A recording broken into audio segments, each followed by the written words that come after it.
લેક્ચરમાં આપણે ચર્ચા how to write a speech. That means speech writing is our topic. You all know that આપણે જાણીએ છીએ કે ભાઈ બોર્ડની અંદર બોર્ડની એક્ઝામમાં આપણે એપ્લિકેશનની સાથે સાથે એના અથવામાં સ્પીચ રાઇટિંગ પૂછાય છે અને સ્પીચ રાઇટિંગ કેવી રીતે લખવું મતલબ કે સ્પીચ કેવી રીતે રાઇટ કરવી એના વિશે આપણે આજે આ લેક્ચરની અંદર માહિતી મેળવવાના છીએ. એકચ્યુઅલી ખરેખર જુઓ તો સ્પીચ એ એક આર્ટ છે, એક કળા છે. દેખાય છે ને? એક કોઈ બેન કહેશે મને માઇક ઓન કરીને પ્લીઝ. હા સર.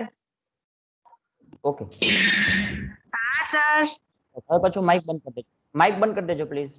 તો how to write a speech એક આર્ટ છે. બેઝિકલી યુ નો ધેટ આપણે જાણીએ છીએ ઘણી વખત ભાઈ કોઈ ફંક્શનની અંદર અથવા તો કોઈ તમે કોઈ જગ્યાએ ગયા કોઈ પ્રોગ્રામમાં ગયા છો અથવા તો આપણું એન્યુઅલ ફંક્શન છે અથવા તો વખત કોઈ પ્રકારના પ્રોગ્રામ્સ થતા હોય જેમ કે ભાઈ કે પછી આપણે ઇન્ડિપેન્ડન્સ ડે સેલિબ્રેટ કરતા હોઈએ, રિપબ્લિક ડે સેલિબ્રેટ અથવા તો ઘણી વખત આપણે એમનેમ પણ કોઈ જગ્યાએ કોઈ પ્રોગ્રામમાં ગયેલા હોય, કોઈ ટીવી પર આપણે એનાઉન્સમેન્ટ જોતા હોઈએ છીએ અથવા તો ક્યાંક કોઈ ટીવીની અંદર ન્યૂઝના એન્કર કોઈ સ્પીચ આપતા હોય છે. તો આપણે આ દરેક જગ્યાએ કોઈને કોઈ વ્યક્તિની સ્પીચ સાંભળેલી હોય. હવે આપણે જાણીએ છીએ કે ઘણી વખત ઘણા લોકોની સ્પીચ એટલી સારી હોય છે કે આપણે એને સાંભળવા માટે મંત્રમુગ્ધ થઈ જઈએ છીએ. આપણે ન સાંભળવું છતાં પણ આપણે એને સાંભળી લઈએ છીએ. કહેવાનો મતલબ થઈ જઈએ છીએ. તો સ્પીચ એ એક આર્ટ છે, એક કળા છે કે તમે કેવી રીતે બીજા લોકોની સાથે ઇન્ટરેક્ટ કરી શકો છો. તમે તમારા મગજમાં આવતા વિચારને, તમારા માઇન્ડમાં આવતા દરેક પ્રકારના થોટને તમે એવી રીતે લ્યુસિડલી એકદમ સરળતાપૂર્વક એની સાથે એપ્લાય કરો કે જેથી સામેવાળો વ્યક્તિ જે પણ છે તમને સાંભળવા માટે મજબૂર થઈ જાય. કહેવાનો મારો મતલબ એ છે કે તમે ઘણી સ્પીચ સાંભળીએ છીએ કે જેમની અંદર ઘણી બધી તાળીઓ પડતી હોય છે અને આપણે એટલી મજા જ આવે કે સ્પીચ સાંભળે એટલે આપણી અંદર જુસ્સો આવી જતો હોય છે. એવી રીતે કેટલાક વખત કોઈ ફંક્શનની અંદર કે પછી કોઈ તમે લોક સાહિત્યના પ્રોગ્રામ જોયા હોય કે પછી કોઈ બેન માઇક બંધ રાખજો કે પછી તમે કોઈ પણ પ્રકારના બીજા કોઈ મુશાયરો છે, કવિઓનો સંમેલન છે તો એમાં તમે સાંભળ્યું હોય કોઈ જગ્યાએ કોઈ વ્યક્તિનું. તો આવી જગ્યાએ સ્પીચ હવે જાહેર પબ્લિક સ્પીચ આપવી, કોઈ રાજનેતા છે જેમ કે આપણે મોદી સાહેબ છે આપણા પીએમ, તે પોતે સ્પીચ આપતા હોય તો આપણે એને સાંભળવા માટે થોડી વાર માટે એટ્રેક્ટ થઈ જઈએ છીએ કારણ કે એમની બોલવાની છટા એ પ્રકારની હોય છે. હવે યુટ્યુબ પર અત્યારે ઘણા બધા વિડીયો મળે છે. તમે યુટ્યુબ પર જાઓ તો તમને યુટ્યુબ પર અસંખ્ય પ્રકારના વિડીયો મળશે જે તમને મોટિવેટ કરતા હોય, તમને કંઈ ઇન્સ્પિરેશન આપતા હોય અથવા તો લાઈફમાં કંઈક બનવા માટે તમને સમજાવતા હોય. તો આવા ઘણા બધા પ્રકારના તમને અલગ અલગ પ્રકારના યુટ્યુબ પર વિડીયો જોવા મળશે. કોઈ સંત મહાત્મા છે, માનો કે સ્વામિનારાયણ સંપ્રદાયના કોઈ સંત છે, આપણે પ્રમુખ સ્વામી મહારાજ, તો એમની સ્પીચ પણ બહુ સારી હતી. અબ્દુલ કલામ સાહેબ છે, એમની સ્પીચ પણ સાંભળવા જેવી હતી. આ સિવાય કોઈ સાયન્ટિસ્ટ અથવા તો કોઈ એન્જિનિયર, કોઈ ડોક્ટર, તો જે તે વ્યક્તિ જે કોઈ વ્યક્તિ સ્પીચ આપતો હોય. આપણે જાણીએ છીએ આપણી સ્કૂલની અંદર એક ફંક્શન હતું, કોઈને યાદ હોય તો, અને તેમાં એક આપણા મોટિવેટર આવેલા હતા કે જેમણે સારી એવી સ્પીચ આપી હતી કે ભાઈ આપણી જિંદગી બહુ જ કેવી છે, ખૂબસૂરત, મતલબ કે બ્યુટીફુલ છે. નામ છે કોઈને યાદ છે? કોઈને નામ એનું? ગયા વર્ષ કે અથવા તો એના આગળના વર્ષે. હા, સંજયભાઈ રાવલ, વેરી ગુડ. તો એમની સ્પીચ પણ એવી છે, ભલે એનો ટોન થોડો અલગ હોય છે પણ એમની સ્પીચ બહુ સારી. Yes, okay. આવી રીતે શૈલેષ સતપરિયા સાહેબ છે, તમે નામ સાંભળ્યું હોય તો, એ પણ સારી એવી સ્પીચ આપે છે. આજની વાર્તા કઈની અંદર સ્પીચ આપે છે પોતે, એ ક્લાસનો અધિકારી છે પોતે. તો કહેવાનો મતલબ આ બધા લોકો ફેમસ શેના કારણે થયા છે? પોતાની સ્પીચના કારણે. પોતે જે વક્તવ્ય આપે છે. એવી રીતે તમે નામ સાંભળ્યું હશે અત્યારે આપણે લેડીઝ પેલા કોઈને નામ છે એ પણ યાદ આવેલા આપણા ફંક્શનમાં હતા, એન્યુઅલ ફંક્શનમાં. લેડી છે જે સ્ત્રી વિશે ઘણી બધી વાતો કરે છે. હા, વેરી ગુડ. તમને યાદ ઘણું બધું યાદ છે. કાજલ ઓઝા વેચ, પછી જય વસાવડા, તમે નામ સાંભળ્યું હોય તો. જય વસાવડા એ પણ સારા એવા મોટિવેશનલ સ્પીકર છે કે જે લોકોને શું કરે છે? મોટિવેટ કરે છે, આપણને પ્રેરણા આપે છે. તો આ બધા વ્યક્તિઓ ફેમસ થયા છે એનું પાછળનું કારણ શું છે? યસ, હા, સંજય રાવલ. એમનું પાછળનું કારણ છે એમની સ્પીચ. કહેવાનો મતલબ કે એમનું વક્તવ્ય. આપણે કોઈ વ્યક્તિનું કોઈ આપણા મિત્રમાંથી લઈ અને અથવા તો આપણા ગુરુજનોથી લઈ અને કોઈ સમાજના કોઈ પણ વ્યક્તિનું વક્તવ્ય સાંભળતા હોઈએ, આપણે વક્તવ્યની અંદર એની બોલવાની પદ્ધતિ, એની બોલવાની છણાવટ, આ બધું જોઈએ એટલે આપણે એનાથી એ સાંભળવા માટે એટ્રેક્ટ થઈએ છીએ. બીજી વસ્તુ, સૌથી મહત્વની વસ્તુ, તમે સ્પીચ આપો છો તો સ્પીચમાં તમારે શું કહેવાનું હોય. જો સ્પીચ છે ને એ દરેક વ્યક્તિની એ સ્વતંત્ર વસ્તુ છે, આ રિપોર્ટ નથી. હવે આપણે તો અહીંયા એક્ઝામની અંદર સ્પીચ લખવાની છે અને એ પણ ક્યાં આવશે? આપણે જ્યારે આપણું પેપર તમે લખવા જશો તો તમારા પેપરની અંદર એપ્લિકેશન છે, એ એપ્લિકેશનના અથવામાં સ્પીચનો આ ક્વેશ્ચન આવશે. એટલે કે આઈધર તમે એપ્લિકેશન લખો કે પછી તમે સ્પીચ રાઇટિંગ કરો. હવે સ્પીચ રાઇટિંગ કરવા માટે શું ધ્યાનમાં રાખવું જોઈએ, કેવા કેવા મુદ્દાને ધ્યાનમાં લેવા જોઈએ? જો હું તમને પહેલા કહી દઉં છું, સ્પીચ રાઇટિંગ એક એવી વસ્તુ છે, એ ટોટલી તમારી ફ્રીડમ વાળી વસ્તુ, મતલબ કે તમને સ્વતંત્ર છો એમાં લખવા માટે. રિપોર્ટ એ વસ્તુ નથી. રિપોર્ટમાં શું છે? રિપોર્ટમાં તમારે માત્ર ને માત્ર શું કરવાનું છે? રિપોર્ટમાં તમારે માત્ર ને માત્ર ઘટનાક્રમ જે ઘટી ગયો છે તેનો જ અહેવાલ રજૂ કરવાનો છે. જ્યારે સ્પીચમાં શું છે?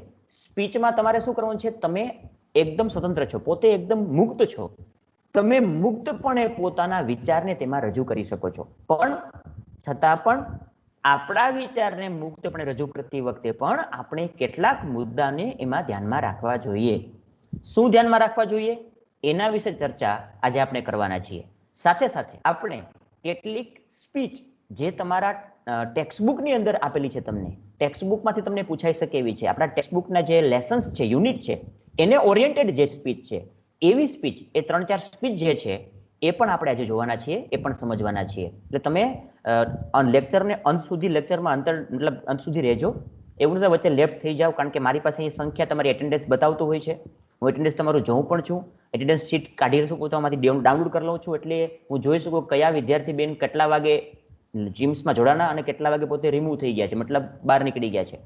એટલે પ્લીઝ આ વિડીયો, મતલબ આ જે અત્યારે આપણે ચાલે છે લેક્ચર, એ લેક્ચર લાઈવ ભલે છે પણ આ તમારા માટે અતિ મહત્વનો છે. ચિંતા નહીં કરતા, તમે બોર્ડમાં સારા માર્ક્સ લાવી જ શકશો, મને વિશ્વાસ છે. મેં જેટલું પણ મટીરિયલ તમને આપ્યું છે, હું આશા રાખું છું તમે બધું મટીરિયલ એકાદી વખત વાંચી જ નાખ્યું હશે. અને જો વંચાણું ના હોય તો હજી પણ ટાઈમ છે, તમે વાંચી નાખજો. કારણ કે 1 મે પછી આપણી એક્ઝામ છે, એટલે મે મહિનામાં આપણી એક્ઝામ આવે છે. તો યાદ રાખો, આપણી પાસે ઘણો સમય છે. અત્યાર સુધી એવું હતું માત્ર ને માત્ર માર્ચ મહિનામાં એક્ઝામ આવતી, એટલે આપણી પાસે ફેબ્રુઆરી સુધીનો સમય મળતો હતો. પરંતુ આપણે 2 મહિના એક્સ્ટ્રા મળે છે COVID-19ના કારણે. તો આપણે આ સમયનો સદુપયોગ કરીએ. ઘરે ભલે હોઈએ પણ આપણે એવી મહેનત કરીએ કે આપણે સારા માર્ક્સ લાવી શકીએ. બાકી બધી ન્યૂઝમાં, છાપામાં કે વગેરેમાં આવતી અફવાઓ પર ધ્યાન ના આપો. એ અફવાઓ માત્ર ને માત્ર એક પ્રકારના અઝ્યુમ હોય છે, માત્ર ખાલી ધારણાઓ હોય છે. એના આધારે કોઈ નિષ્કર્ષ ન હોઈ શકે. એટલે જ્યાં સુધી ગવર્મેન્ટ કોઈ પોતાનો પરિપત્ર પ્રસારિત ન કરે ત્યાં સુધી આપણે કોઈ પણ પ્રકારની અફવા પર ધ્યાન ના આપવું. સ્કૂલ ક્યારે ખુલશે એવા ઘણા પ્રશ્નો ઘણા બહેનો કરે છે, પણ હજી તમને જણાવી દઈએ કે ગવર્મેન્ટ પણ હજી ડિસાઇડેડ કરી શકી નથી આ વસ્તુમાં કે ક્યારે સ્કૂલને ખોલવી. કારણ કે એ પણ જાણે છે કે આ બીમારી કેટલી ભયંકર છે. કોઈ પણ એક પણ બાળકને ચેપ લાગે તો બધા માટે એ ભયંકર હોઈ શકે. માટે આપણે ઘરે રહીને જ ભણવાનું છે, પણ ઘરે પણ સારી રીતે ભણવાનું છે. ચાલો આપણે શરૂ કરીએ. કેવી રીતે સ્પીચ લખી શકાય. હવે હું તમને અહીંયા સ્ક્રીન શેર કરું છું, જે PDF ફાઇલ બનાવેલી છે, અને એ PDF ફાઇલ હું તમને સેન્ડ કરી આપીશ તમારા ગ્રુપની અંદર. ચિંતા નહીં કરતા, એ ગ્રુપ્સમાં તમે એ PDF ફાઇલને ડાઉનલોડ કરી શકો છો અને તમે એની પ્રિન્ટ કાઢી નાખો, અથવા તમે શું કરી શકો, એને પોતે લખી પણ શકો છો. પણ તમને લખવામાં જો તકલીફ પડતી એવું હોય તો તમે ખાલી માત્ર ને માત્ર એની પ્રિન્ટ કાઢી લેજો. એક જ મિનિટ.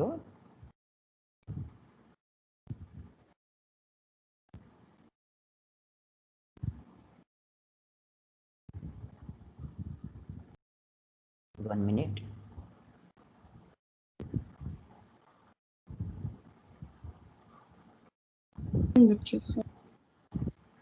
હા, આવે છે. એક મિનિટ, તમે વિડીયો તમે ટીમ્સમાં કન્ટિન્યુ રહેજો.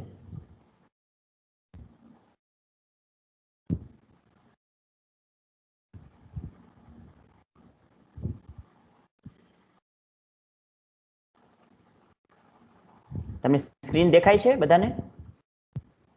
કોઈ એક બેન કહે છે મને સ્ક્રીન દેખાય છે. one minute. હા સર દેખાય છે. ઓકે ઓકે ઓકે હવે આવે છે થોડી નેટવર્કની પ્રોબ્લેમ રહેશે એટલે દેખાશે 2 મિનિટ તમે અવાજ નહીં કરતા અને પ્લીઝ હા જો લખેલું દેખાણું ડ્રાફ્ટિંગ પબ્લિક સ્પીચ એવું પીડીએફ ફાઇલ હા સર દેખાય છે ને બેનો એક જ બેન ઓકે ઓકે ઓકે ઓકે તો આપણે આજે જોવાના છીએ ટોપિક છે આપણો drafting public speech. Public speech કોને કહેવાય કે ભાઈ આપણે જાહેરમાં સ્પીચ આપતા હોઈએ. હવે પબ્લિક સ્પીચની અંદર કયા કયા મુદ્દા ધ્યાનમાં રાખવાના છે જોઈએ આપણે એક પછી એક મુદ્દાને જોઈએ કે ભાઈ કેવા મુદ્દા આપણે ધ્યાનમાં રાખવાના છે. સૌપ્રથમ એ લખ્યું છે કે ભાઈ ધોરણ 12માં તમે અભ્યાસ કરો છો ત્યારે તમે ઘણી વખત જાહેરમાં કોઈ ચોક્કસ વિષય પર તમારા મંતવ્યો દર્શાવવાના હોય છે. જાહેરમાં આ પ્રકારની સ્પીચ આપવાથી તમારા વ્યક્તિત્વનો વિકાસ થાય છે. અંગ્રેજી ભાષામાં સ્પીચ આપવી એ તમારા માટે હવે જરૂરી થઈ ગયું છે. જો તમે પહેલા મેં કીધું છે કે તમે 12th પૂરું કરીને જશો, તમે 12મું પૂરું કરી લો અને તમે કોલેજમાં જાઓ અને ત્યાં તમે તમારી જાતને એક્સપ્રેસ તમારે કરવાની હોય અને તમે 5 મિનિટ કે 10 મિનિટ તમારી જાતને ઇંગ્લિશમાં એક્સપ્રેસ ન કરી શકો તો તમારા ઇંગ્લિશ ભણવા ઉપર ખરેખર ધૂળ પડી કહેવાય. એટલે આપણે એટલું તો શીખવું જ જોઈએ કે આપણે આપણા વિશે કે પછી કોઈ પણ મુદ્દા ઉપર કમસે કમ 5 થી 10 મિનિટ ઇંગ્લિશમાં બોલી શકીએ તો જ આપણું ઇંગ્લિશનું નોલેજ પ્રોપર કહેવાય. બેન કોઈનું માઇક ચાલુ છે, પ્લીઝ માઇક બંધ કરી દેજો. તો તમારા માટે જરૂરી થઈ ગયું છે કારણ કે ગ્લોબલાઇઝેશનના સમયમાં પર્સનાલિટી ડેવલપમેન્ટ માટે પબ્લિક સ્પીચ એ એક મહત્વનું પાસું છે. વર્ગખંડમાં, સ્કૂલ એસેમ્બલીમાં કે શાળામાં કોઈ પ્રોગ્રામ તમારે અવારનવાર આ પ્રકારની ચાલો મિત્રો પબ્લિક સ્પીચ કેમ આપી તે જોઈએ. સૌપ્રથમ સભામાં બેઠેલા વ્યક્તિઓને તમને ખ્યાલ હોવો જોઈએ કે તમે જ્યારે સ્પીચની શરૂઆત કરો ત્યારે પ્રોટોકોલ મુજબ તેમનું સંબોધન કરો. હવે વોટ ઇઝ પ્રોટોકોલ? પ્રોટોકોલ કોને કહેવાય હું સમજાવું છું. પહેલો મુદ્દો એવો છે, જો આપણે જાણીએ છીએ બધાએ સાંભળ્યું છે અને બધાએ સ્પીચ સાંભળી છે કોઈની. કોઈ પણ વ્યક્તિ સ્પીચ આપવા આવે એટલે આપણી સ્કૂલનો આપણે એક્ઝામ્પલ લઈએ, આપણે આપણી લાઈફમાંથી જ એક્ઝામ્પલ લઈએ, બહાર ના જવા દઈએ, આપણી અંદરના. તો સ્પીચ આપવા કોઈ પણ સ્ટેજ ઉપર આવે આપણા રંગમંચ ઉપર તો કોઈ પણ વ્યક્તિ પહેલા શું કરે? સંબોધન કરે. જો કોઈ ચીફ ગેસ્ટ આવેલા હોય તો પહેલા આપણે ચીફ ગેસ્ટને એનું સંબોધન કરીએ છીએ કે આદરણીય જવાહરભાઈ ચાવડા, આદરણીય મિતાબેન અથવા તો રામભાઈ બોરીચા, મેનેજિંગ ટ્રસ્ટી શ્રી. આપણે કોઈ પણ હોદ્દા મુજબ, એટલે પ્રોટોકોલ શું કામ શબ્દ વાપર્યો છે? પ્રોટોકોલ મતલબ કે જે વ્યક્તિ હોદ્દામાં મોટો હોય અથવા તો જે ચીફ હોય, મુખ્ય હોય, તેનું તમારે સંબોધન પહેલા કરવાનું છે. માનો કે તમે સ્પીચ લખો છો ઇન્ડિપેન્ડન્સ ડે વિશે અને તમે મુખ્ય મહેમાન તરીકે બોલાવેલા છે, માનો આપણે સમજી લઈએ, માનો કે વિજયભાઈ રૂપાણીને આપણી સ્કૂલમાં આવેલા છે, આપણા મુખ્યમંત્રી છે, તો તમે ત્યાં સ્પીચ આપવા તમે એવું ન કહી શકો કે આદરણીય શ્રી પ્રિન્સિપલ સર. નહીં, આપણે પહેલા કોનું નામ લેવું પડે? પેલા નામ લેવું પડે જે ચીફ છે, મુખ્ય છે એનું, એટલે કે મુખ્ય માણસ જે પણ હોય તેનું આપણે પહેલા નામ લેવાનું. તો આપણે લેવું પડે આદરણીય મુખ્યમંત્રી સાહેબ વિજયભાઈ રૂપાણી. તો આપણે કહેવાનો મતલબ કોઈ પણ વ્યક્તિ છે એનું સંબોધન પ્રોટોકોલ પ્રમાણે અને વ્યવસ્થિત એકદમ માનસભર શબ્દોમાં લેવું પડે. હવે અહીંયા કેટલાક એક્ઝામ્પલ આપેલા છે. ઓનરેબલ ચીફ મિનિસ્ટર, ઓનરેબલ મતલબ કેવા? સન્માનનીય એવા. રિસ્પેક્ટેડ, એનો પણ મતલબ એવો થઈ શકે respected principal, respected teachers and my colleagues. Colleagues મતલબ કોને કહેવાય? ટીચર્સ એન્ડ માય કલીગ્સ એટલે માય કલીગ્સ એટલે મારા સાથીઓ, એટલે કે તમારી સાથી સહાયક કોણ છે? તમે ટીચર નથી, તમે સ્ટુડન્ટ છો, તો તમારા કલીગ કોણ આવે? તમારા ક્લાસમેટ આવે. એવી રીતે આપણે કોઈ પણ જગ્યાએ, આ તો ખાલી એક્ઝામ્પલ આપણે સ્કૂલનું લાગુ પડે છે એટલા માટે લીધું છે, બટ માની લો કદાચ કે તમે કોઈ પબ્લિક સ્પીચ આપો છો, કોઈ ફંક્શનમાં તમે ગયા, ક્યાંક બહાર ગયા છો, તમે યુથ ફંક્શનમાં ગયા છો, તમે કોલેજ કરતા હો તમે કોઈ યુથ ફંક્શનમાં જાઓ તો તમારે ત્યાં શું સ્પીચ આપવાની? ત્યાં તમારે શું કહેવાનું? તો ત્યાં જે વ્યક્તિઓ હોય એમનું આપણે લખી શકીએ, અથવા તો એવું એ પણ લખી શકીએ, ભાઈ honourable chief guest on the dice and of the dice. On the dice એટલે કેવા? તો કે મંચ ઉપર બિરાજમાન હોય તેવા, અને ઓફ ધ ડાઇસ એટલે મંચની સામે નીચે બેસેલા હોય તેવા મહેમાનો. મહેમાન તો બધા છે, તો આપણે બધાનું સંબોધન કરવું પડે. ઓકે, તો સૌપ્રથમ પહેલું વાક્ય જે આપણું આવે એ આપણું શું આવશે? તો કે બધાનું સન્માન. પહેલો મુદ્દો આપણે એ શીખવાનો કે આપણે જ્યારે પણ સ્પીચ આપીએ સૌપ્રથમ સભામાં બેઠેલા વ્યક્તિઓનો તમને ખ્યાલ હોવો જોઈએ અને તમે જ્યારે સ્પીચની શરૂઆત કરો ત્યારે પ્રોટોકોલ મુજબ તેમનું સંબોધન કરવું જોઈએ. ઓકે, અહીં એક્ઝામ્પલ આપ્યું છે, honourable chief guest, respected principal, teachers and my colleagues, as you know today is a world environment day, I would like to share my views on environment with you. તો આ પેલો પ્રાસ્તાવિક paragraph થયો. આ speech છે એ environment day વિશેની speech હશે, એટલે એના મુજબ એવું લખ્યું છે એને. બીજો મુદ્દો જોઈએ, તમે આ સ્પીચમાં લગભગ 100 શબ્દોમાં પૂરી કરવાની, તમારે આ સ્પીચ લગભગ 100 શબ્દોમાં પૂરી કરવાની છે.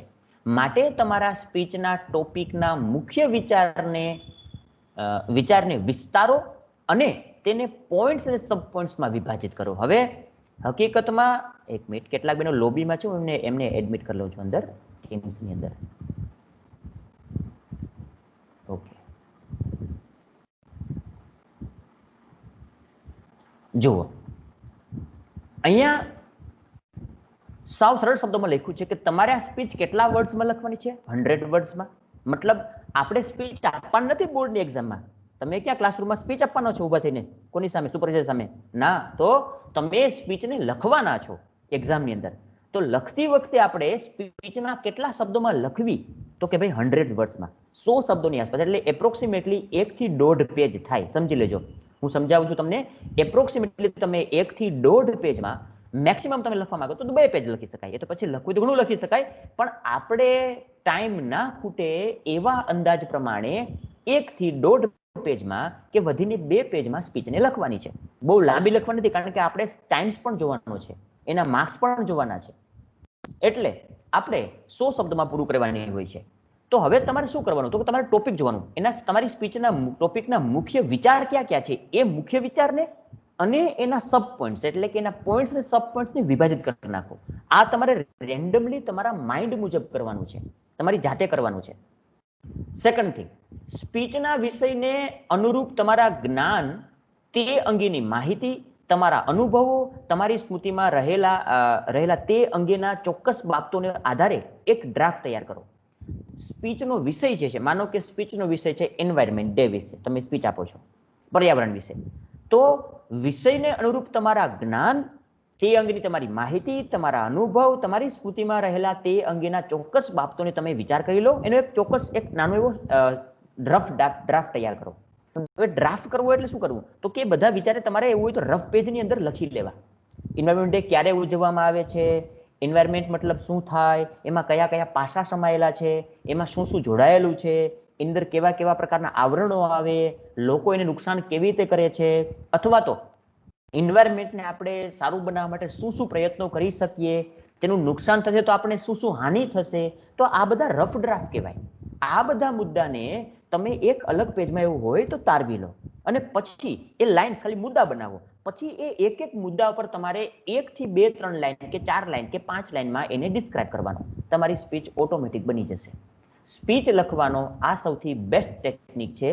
પહેલા તમારા મગજમાં આવતા કાચા વિચાર તૈયાર કરો. એ કાચા વિચારમાંથી યોગ્ય મુખ્ય મુદ્દાઓ હોય તેને તારવો, અને એ મુદ્દાઓને શું કરો? તો કે એ મુદ્દાઓને તમે ડિવાઈડ કરી, સબ ડિવિઝન કરી, અને તેના આધારે એ સબ ડિવાઈડ કરેલા મુદ્દાઓને ઉપર તમે 2-5 વાક્ય અથવા 2-3 લાઈન લખો, એટલે તમારું 1 પેજની આખી સ્પીચ તૈયાર થઈ જશે. ચલો, એના પછીનો મુદ્દો છે, સ્પીચને જાહેરમાં લોકોની સામે આપવાની હોવાથી તેમને સીધા જ સ્પર્શે તે પ્રકારની ભાષાનો ઉપયોગ કરો. જો આ આપણા બેન માઇક બંધ કરજો, જેનું માઇક ચાલુ છે પ્લીઝ. આ આપણને સ્પર્શે એવો મુદ્દો છે. તમે માનો કે સ્પીચ આપવાના હો, બેન માઇક બંધ કરી દેજો પ્લીઝ, રેકોર્ડિંગ ચાલુ છે એટલે માઇક બંધ કરજો. આ જાહેર સ્પીચની વાત થાય છે, મતલબ તમે જાહેરમાં કોઈ સ્પીચ આપવાના છો, માનો કે તમે સ્કૂલમાં જાઓ છો અને સ્પીચ આપો છો, તો તમારા વિચાર કેવા હોવો જોઈએ? તો કે સામેવાળી લોકલ પબ્લિક જે છે ને એને સ્પર્શે એવા હોવો જોઈએ. આ તો તમને એક આર્ટ શીખવી, મુદ્દો એવો છે કે તમે શીખો કેવી તમે સ્પીચ આપી. લખતી વખતે આપણે શું ધ્યાનમાં રાખવાનું? લખતી વખતે આપણે પરીક્ષકને ધ્યાનમાં રાખવાના છે કે ભાઈ આપણા વિચાર આપણે એવી રીતે રજૂ કરવાના કે સામેવાળા પરીક્ષક જે પણ છે એ આપણા વિચારને સમજી શકે. ઓકે, અને માનો કે સ્કૂલમાં સ્પીચ આપો છો, સમજી લો, તો તમે સ્કૂલના વિદ્યાર્થીઓને સ્પર્શે એવા મુદ્દાની ઉપર કરો, બરોબર? તમે કોઈ જગ્યાએ કોઈ માનો કે સ્પીચ છે તમે આપવાના છો રાજનેતાને લાગુ પડતી કોઈ પેલી આપણે ચૂંટણીની કોઈ, તો એમાં એ કેવી હોવી જોઈએ? તો કે એ વ્યક્તિ લોકલ પબ્લિક, જે પ્રકારની પબ્લિક છે એને લાગુ પડે એવી હોવી જોઈએ. એજ્યુકેટ લોકો છે તો એને લાગુ પડે એવું હોવું જોઈએ. સ્ત્રીઓ છે તો સ્ત્રીઓને લાગુ પડે એવું જોઈએ. તમને યાદ હશે, તમે જો ઘણા બધા લોક સાહિત્યકાર કલાકારોને સાંભળ્યા હશે, અથવા તો કોઈ વક્તાઓને સાંભળ્યા હશે. આ વક્તાઓની આ ખાસિયતો હોય છે કે એ પોતાના જે સામેના ઓડિયન્સ છે એ ઓડિયન્સને ધ્યાનમાં રાખીને જ એવી સ્પીચ આપે. હવે સંજયભાઈ રાવલ આવીને આપણને સ્પીચ આપે તો આપણા વિદ્યાર્થીને લાગુ પડે એવી આપે. એ ક્યાંય કોઈ બિઝનેસમેન લાગુ પડે એવી સ્પીચ ના આપે. એટલે સૌથી મહત્વનો મુદ્દો છે આ, કે ભાઈ તમે શું કરો, જાહેરમાં લોકોની સામે તમારી સ્પીચ આપવાની છે, તેથી તેમને સીધા જ સ્પર્શે ને તે પ્રકારની ભાષાનો ઉપયોગ કરવો.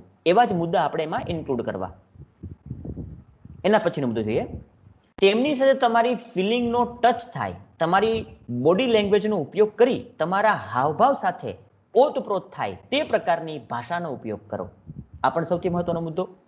ધેન એના પછી લખાણમાં યુનિટી ઓફ થોટ્સ, જો વિચારોની યુનિટી, એકત્રીકરણ કહી શકીએ આપણે, એને સિક્વન્સ ઓફ સેન્ટેન્સ અને વાક્યોની સિક્વન્સ, એનો ક્રમ જળવાવો જોઈએ. માનો કે તમે એક વાક્ય લખો છો કે ભાઈ આપણે એન્વાયરમેન્ટ ડે ની વાત કરીએ, તમે એક વાક્ય લખો છો કે જેમાં તમે રજૂઆત કરો છો કે એન્વાયરમેન્ટ આપણના માટે કેવું ઉપયોગી સાબિત થાય, તો તમારે એના પછીના બીજું વાક્ય એવું જ લખવું જોઈએ કે જે એના ઉપયોગને બતાવતું હોય. ઓકે, તમે એક મુદ્દો લો છો તો તમારે એ મુદ્દાને લાગુ પડતું જ બીજું વાક્ય રજૂ કરવાનું છે. એટલે એને સિક્વન્સ ઓફ સેન્ટેન્સ કહેવાય. એક વાક્યને આધારે બીજું વાક્ય બનતું હોય. ઘણી વખત આવું થતું હોય છે, આપણે સ્પીચ આપવા બેસીએ ને તો આપણે કોઈ એક મુદ્દા પર સ્પીચ આપતા હોઈએ, એ મુદ્દો ઘણી વખત સાઈડમાં રહી જાય અને આપણે બીજા મુદ્દા પર ચડી ગયા હોઈએ. શું કામ આવું થાય છે? આની પાછળનું કારણ એ છે કે આપણે એક પછી એક સેન્ટેન્સની સિક્વન્સ પકડતા હોઈએ. તો આપણે અહીંયા એ ધ્યાન રાખવાનું કે આપણો સેન્ટર આઈડિયા જે છે એ મુખ્ય હોવો જોઈએ. ઘણી વખત આપણે બોલવા ઊભા થઈએ તો આપણે બોલવાનું કંઈ નથી, આપણે મનમાં વિચાર ના આવતો હોય કે હું શું બોલી શકીશ, પણ પછી જેવા બોલવા ઊભા થાય ને તો આપણે ઘણું બધું બોલવા માંડીએ છીએ. શું કામ? કારણ કે આપણે એક સેન્ટેન્સના આધારે બીજું સેન્ટેન્સ ઊભું કરીએ છીએ. કહેવાનો મતલબ સિક્વન્સ ઓફ સેન્ટેન્સની રચના થાય છે અહીંયા. તેમજ કોહરેન્સ, એને તમારે આવશ્યક ગણવાના છે. કોહેરેન્સ મતલબ કહી શકીએ આપણે સુસંગતતા. એની અંદર એક પ્રકારની સંગતતા હોય છે. બધા પ્રકારની અંદર વાક્યોમાં સુસંગતિ, એક વાક્ય બીજા વાક્ય સાથે સંગત બેસતું હોય તેવા પ્રકારની સ્પીચ તમારે લખાણ કરવાનું છે. લખતી વખતે સ્પેલિંગ્સ, કેપિટલ લેટર, શબ્દો વગેરે યોગ્ય જગ્યા તેમજ સુઘડતાનો ખ્યાલ રાખો. આ લખાણની વસ્તુ છે. તમે લખો ત્યારે સ્પેલિંગ કરેક્શન ધ્યાન રાખો, કેપિટલ લેટર ધ્યાન રાખો. માનો કે સેન્ટેન્સ છે તો સેન્ટેન્સનો ફર્સ્ટ વર્ડ કેવો આવતો હોય? કેપિટલ આવતો હોય. એવી રીતે કોઈ નામ છે, માનો કે પ્રોપર નાઉન હોય કોઈ વ્યક્તિનું, વ્યક્તિગત પર્સનલ નાઉન છે, તો પર્સનલ નાઉનની અંદર તમે એના નામનું પહેલું અક્ષર હંમેશા કેવું આવે? કેપિટલ આવે. તો આપણે આ બાબતને ધ્યાનમાં રાખવાની. પછી માનો કે તમે સ્પીચ લખો છો, એમાં સ્પીચમાં તમે કોઈ વ્યક્તિનો વિચાર રજૂ કરો છો. માનો કે મારે પંક્તિ લખવી, જો સ્પીચમાં લખી શકો, તમે રિપોર્ટમાં આવું ના લખી શકો. તમે એન્વાયરમેન્ટ ડે વિશે સ્પીચ લખો છો અથવા તમે એસે લખો છો, તો એસે અને સ્પીચ એવી વસ્તુ છે કે એમાં તમે કોટેશનનો યુઝ કરી શકો. હવે કોને કહેવાય કોટેશન? કોટેશન મતલબ બહારના કોઈ વ્યક્તિના અથવા તો કોઈ સુવિચાર, કોઈ કવિની પંક્તિ, કોઈ બીજા વ્યક્તિએ આપેલો વિચાર, એને આપણે અંદર કોટ કરીએ. એ પણ તેની અંદર અવતરણ ચિહ્નની અંદર, તો એને કોટ કર્યું કહેવાય. આપણો વિચાર નથી, બીજાનો વિચાર છે. સમજાય ને તમને? માનો કે અહીંયા હું પ્રોવર્બ વાપરું, ઈચ વન ટીચ વન, તો મતલબ દરેક વ્યક્તિ દરેકને શીખવાડે. તો ઈચ વન ટીચ વન એક પ્રકારનું પ્રોવર્બ છે, એક પ્રકારનું એક સેન્ટેન્સ છે કે જે ગુડ થોટ છે. એવી તમે ટ્રી વિશે મતલબ સ્પીચ આપતો તો તમે ટ્રી વિશે લખી શકો, ભાઈ વૃક્ષો કોણે ભાઈ? તો કે વૃક્ષો બચાવો છો તમે, તો તમે એક બાળ એક ઝાડ, આ તમે એક કોટેશન વાપર્યું. આ સ્લોગન છે એક પ્રકારનું. તો આ સ્લોગન તમે યુઝ કરો છો, તમારું પોતાનું સ્લોગન નથી, એ સ્લોગન છે. તમારે એને ક્યાં લખવાનું હોય? ઇન્વર્ટેડ કોમા લખવાનું હોય. એવી રીતે માનો કે તમને 11th તમારે આપણે એક પોએટ્રી આવતી, વુડમેન સ્પેર ધેટ ટ્રી. મને યાદ હોય તો પોએટ્રી આવતી એક પોયમ, એમાંનું તમે કોઈ પંક્તિ લખો છો, એ લેખન ઓગડાન નેસ, મને યાદ છે લાઇટરેના ઓગડાન નેસની એ પોએટ્રી છે, વુડમેન સ્પેર ધેટ ટ્રી. માનો કે તમે ઓગડાન નેસના એ વર્ડ્સને યાદ કરતા હોય અને તમે એના કોટેશનની અંદર ટાંકતા હોવ, તો તમારે લખવું પડે ઓગડાન નેસ સેડ ધેટ, એમ કહીને પછી કોટેશન તમારે ટાંકવું પડે. તો આવી રીતે અબ્દુલ કલામના કોઈ શબ્દો તમે યુઝ કરતા હોય, તમે એનું નામ લખી શકો, એને અંદર ટાંકી શકો. પણ આવું તમે કરો તો તમારે યાદ રાખવાનું કે જે તે વ્યક્તિનું નામ યુઝ કરો એના નામનું લેટર હંમેશા કેવું આવે? કેપિટલ આવે. ઓકે, તો સ્પેલિંગ કરેક્શન, કોટેશન, આ બધું તમે સ્પીચની અંદર એપ્લાય કરો ત્યારે તમારે સ્પેલિંગ કરેક્શન અને કેપિટલ લેટર્સનું ખાસ ધ્યાન રાખવાનું. તેમજ સુઘડતાનો ખ્યાલ રાખો. સુઘડતા એટલે સ્વચ્છતા.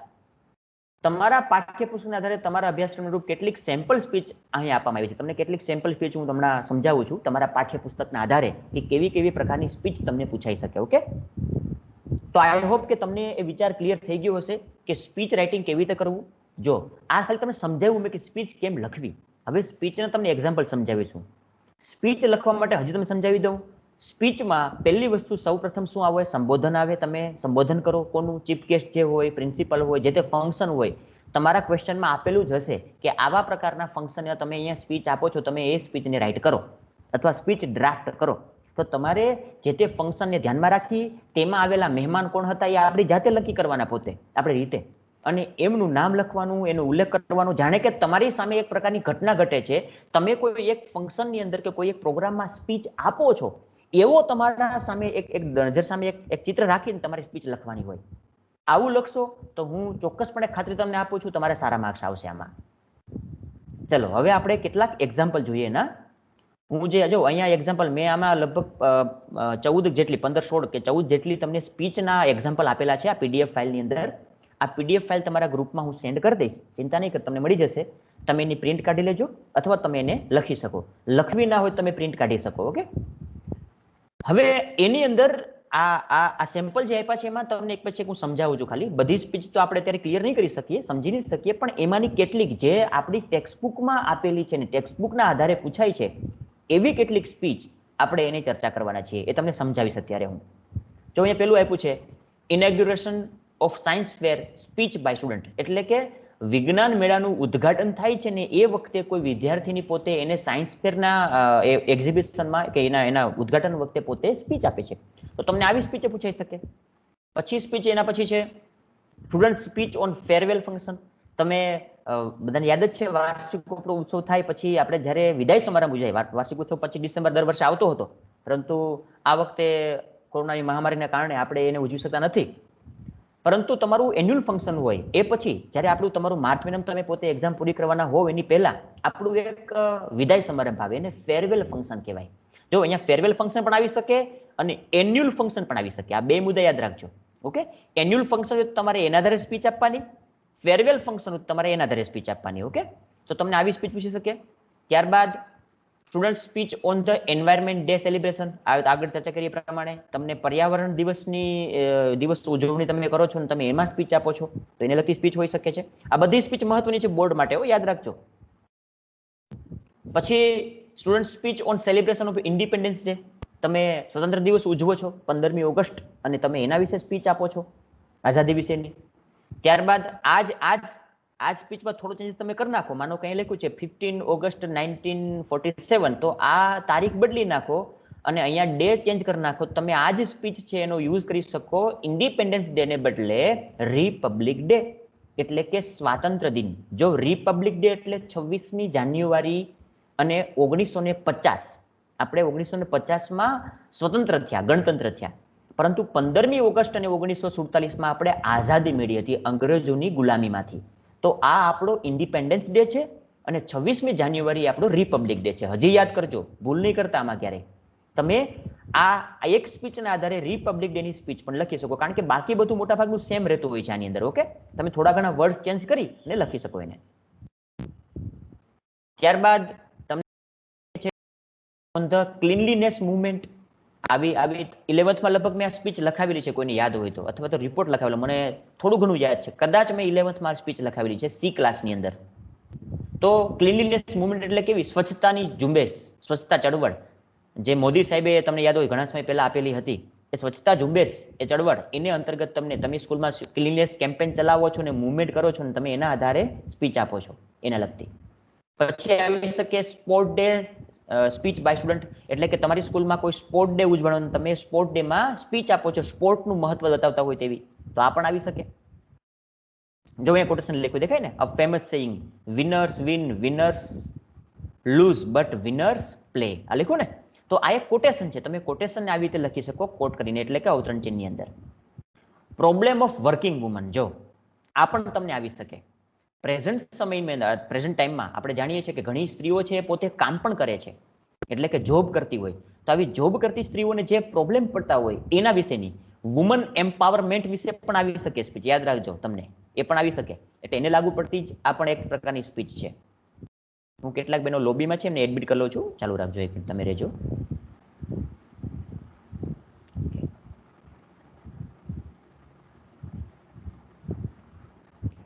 ત્યારબાદ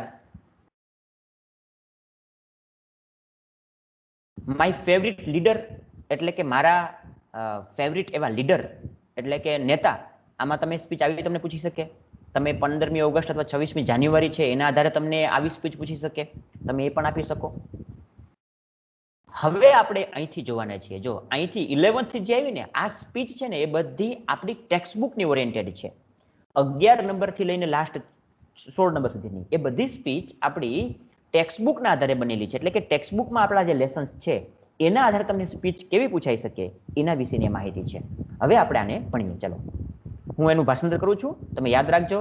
અને તમે ખાસ તમારા મોબાઈલમાં ખાસ જોજો કે મારું કર્સર કઈ જગ્યાએ જાય છે અને હું કઈ જગ્યાએ એનું શું અર્થઘટન કરું છું. Okay, how to avoid speech એટલે કે સ્ટ્રેસ મતલબ, માફ કરજો, સ્પીચની હાઉ ટુ અવોઇડ સ્ટ્રેસ એટલે કે તણાવ. તણાવને કેવી તમે દૂર કરી શકો. અવોઇડ કરવું એટલે દૂર કરવું. આપણા માઇન્ડમાં તણાવ આવતો હોય, આપણે તણાવમાં હોઈએ, ટેન્શનમાં હોઈએ, આપણે આવો એક પાઠ છે, કોઈને યાદ હોય તો, છે ને યુનિટ, યાદ છે કે નહીં બેનો? હા સર, યાદ છે. ઓકે, યાદ છે. હા, ઓકે ઓકે. તો એ પાઠના આધારે તમને સ્પીચ પૂછી શકે. શરૂ કરીએ આપણે. ડિયર ફ્રેન્ડ્સ, નથી યાદ તમને? કોણ ના બોલે છે? હવે માઇક બંધ કરી દેજો. માઇક બંધ કરી દેજો please.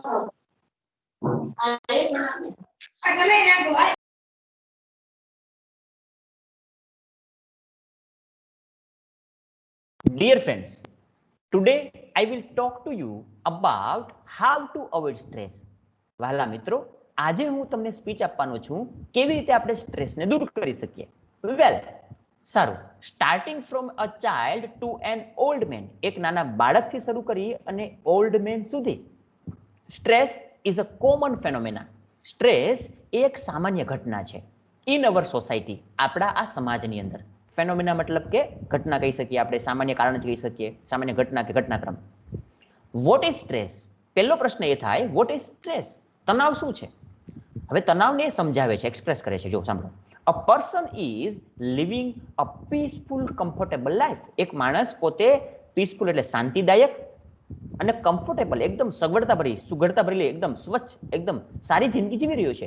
But at a moment, પણ જે ક્ષણથી હી ઇઝ ઇન્સ્પાયર્ડ, એને પ્રેરણા કે પ્રોત્સાહન આપવામાં આવે, ઓર સમબડી ટેલ્સ હિમ, કે પછી કોઈ વ્યક્તિ એને કહી દે, એને કહે ટુ ડુ ધ થિંગ, એવી વસ્તુ કરવા માટે, સમવોટ, કે જે થોડા ઘણા પ્રકારમાં બિયોન્ડ હિઝ કેપેસિટી, પોતાની એની ક્ષમતા કરતા બહારની વસ્તુ છે. બિયોન્ડ હિઝ કેપેસિટી એટલે ક્ષમતાથી બહારની વસ્તુ, પોતાની ક્ષમતાથી બહારની વસ્તુ છે એ કરવા માટે કોઈ વ્યક્તિ જ્યારે એને જણાવે અને પેલો વ્યક્તિ એની શાંતિપૂર્ણ નવું કરવા જાય, આવું કરવા માટે જ્યારે માણસ પોતે આગળ વધે, that is the starting point of stress. ત્યારે જ એના જીવનમાં સ્ટ્રેસની શરૂઆત થાય છે. મારો કહેવાનો મતલબ એ છે, આ સ્પીચની અંદર એ મતલબ છે કે ભાઈ કોઈ માણસ એનું જીવન શાંતિપૂર્ણ જીવે છે, પરંતુ કોઈક આવીને એને પ્રેરણા આપે અથવા તો એને જણાવે કે તારે તો આવું કરવું જોઈએ, તારે તો આમ બનવું જોઈએ, અને પેલો માણસ શું કરે, એની પ્રેરણાથી પોતે દોરવાય અને પોતે પોતાના કેપેસિટી કરતા વધારે પ્રકારની, એની ક્ષમતા કરતા બહારની વસ્તુને જ્યારે પકડવા જાય, લેવા જાય કે પ્રાપ્ત કરવા જાય, ત્યારે એ માણસ ક્યાં પડે છે? સ્ટ્રેસમાં પડે છે. This is the point. હું તમને સિમ્પલ એક્ઝામ્પલ સમજાવું, આપણું દેશી એક્ઝામ્પલ આપણું.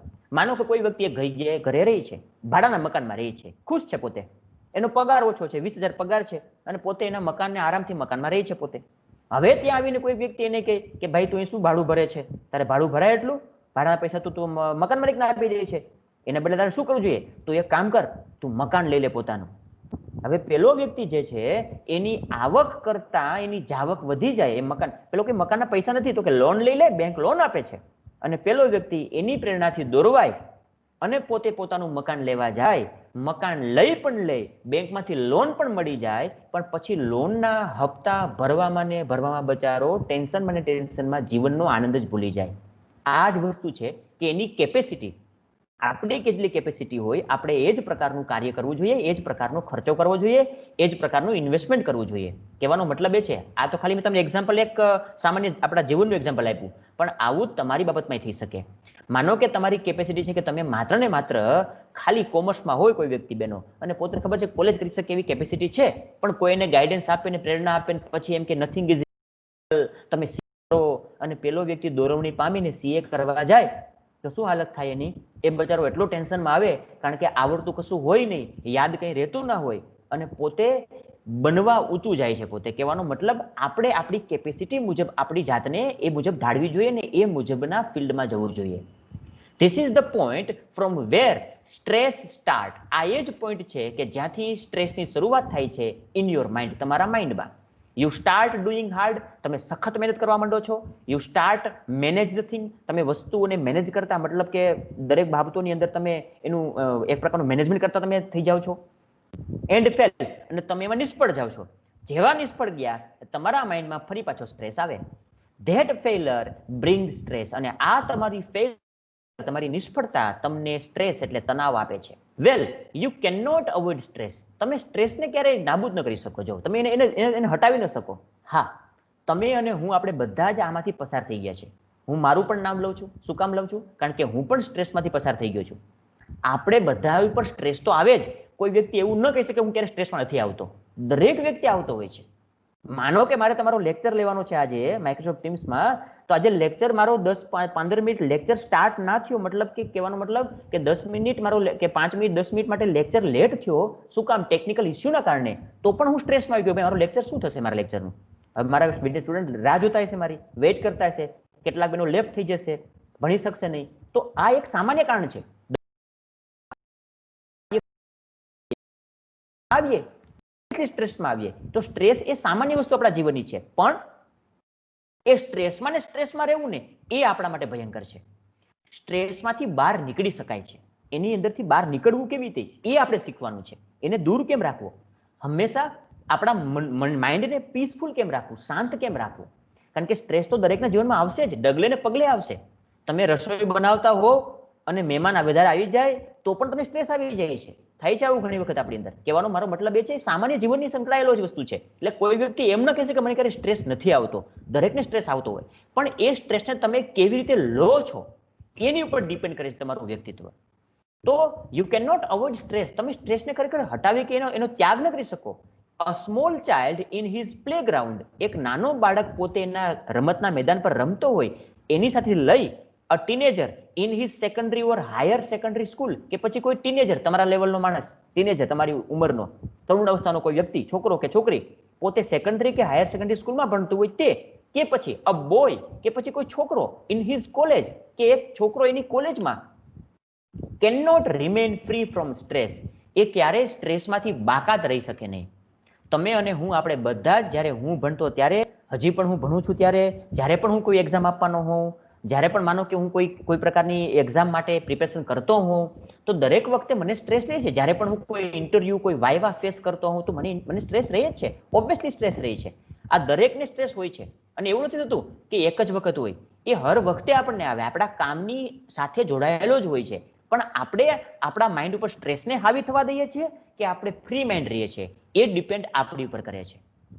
Than let's think of how to avoid stress. તો ચાલો આપણે શીખીએ કે આ સ્ટ્રેસને કેવી રીતે અવોઇડ કરી શકાય.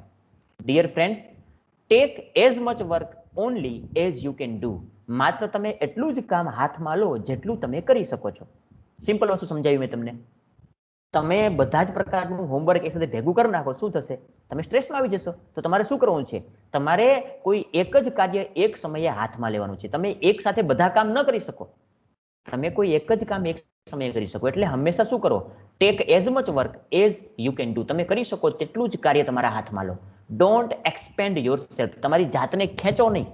ટુ મચ, વધારે પડતી ન ખેંચો. ધ મોસ્ટ ઇમ્પોર્ટન્ટ થિંગ, સૌથી મહત્વની વસ્તુ, એઝ સેઇડ બાય, જે કહેવામાં આવી છે કોના દ્વારા? એજી ગાર્ડનર. એજી ગાર્ડનર દ્વારા કહેવામાં આવેલી વસ્તુ, સૌથી મહત્વની વાત યાદ રાખો. ડેવલપ આર્ટ ઓફ સેઇંગ નો. તમારે નો એટલે ના કહેવાની એક કળાને શીખવી જોઈએ. એજી ગાર્ડનર પોતે એના વક્તવ્યમાં કહે છે, આ સ્પીચ તો અલગ વસ્તુ છે, પણ અહીંયા એઝી ગાર્ડનરના કોટેશન એની બાબતને ટાંકવામાં આવી છે. એઝી ગાર્ડનર પોતે કહે છે કે ભાઈ માણસોએ હંમેશા ના પાડતા પણ શીખવું જોઈએ. જો ઘણી વખત આવું થાય છે, આપણા કોઈ શરમના કારણે, સંકોચના કારણે આપણી કોઈ બેનપણી, કોઈ મિત્ર અથવા તો કુટુંબીજન આપણને કોઈ કાર્ય આપે કરવા માટે, હવે ખરેખર આપણે કાર્ય કરવા માટે કેપેબલ નથી, પણ આપણે ના નથી પાડી શકતા. શું કામ? કારણ કે આપણે શરમ લાગે છે કે હું ક્યાં ના પાડું, એને ખોટું લાગશે તો. અરે ભાઈ એને ખોટું લાગે તો લાગતું, ભલે લાગતું, બે રોટી વધારે ખાઈ લેશે પોતે, શું વાંધો છે? પણ આપણે શું કામ સ્ટ્રેસમાં આવી જઈએ એના કારણે? કહેવાનો મારો મતલબ એ છે, ના પાડવાની પણ ટેકનિક હોય છે, એક રીત હોય છે. તમે વિનમ્ર ભાવે એને સમજાવો અને ના પાડો તો એ પણ થઈ શકે છે. એટલે એઝ એ ગાર્ડનર પોતે કહે છે કે you must develop the art of saying no. આનો મતલબ એવો નહીં કે તમે ટીચરને ના પાડી દો કે સાહેબ હવે હું લેસન નહીં કરી શકું, એવું ના કહી શકાય. તો કહેવાનો મારો મતલબ આ તો માત્ર તમારા જાહેર જીવનની વાત છે. It should be polite. તમે નમ્રતાપૂર્વક એને ના પાડી શકો કોઈ પણ વ્યક્તિને. You should be humble, it should be humble. એ એકદમ નમ્ર હોવી જોઈએ, પોલાઇટ હોવી જોઈએ. બટ એટ સમ પોઈન્ટ, પરંતુ કોઈ એક મુદ્દા ઉપર યુ નીડ ટુ સે નો.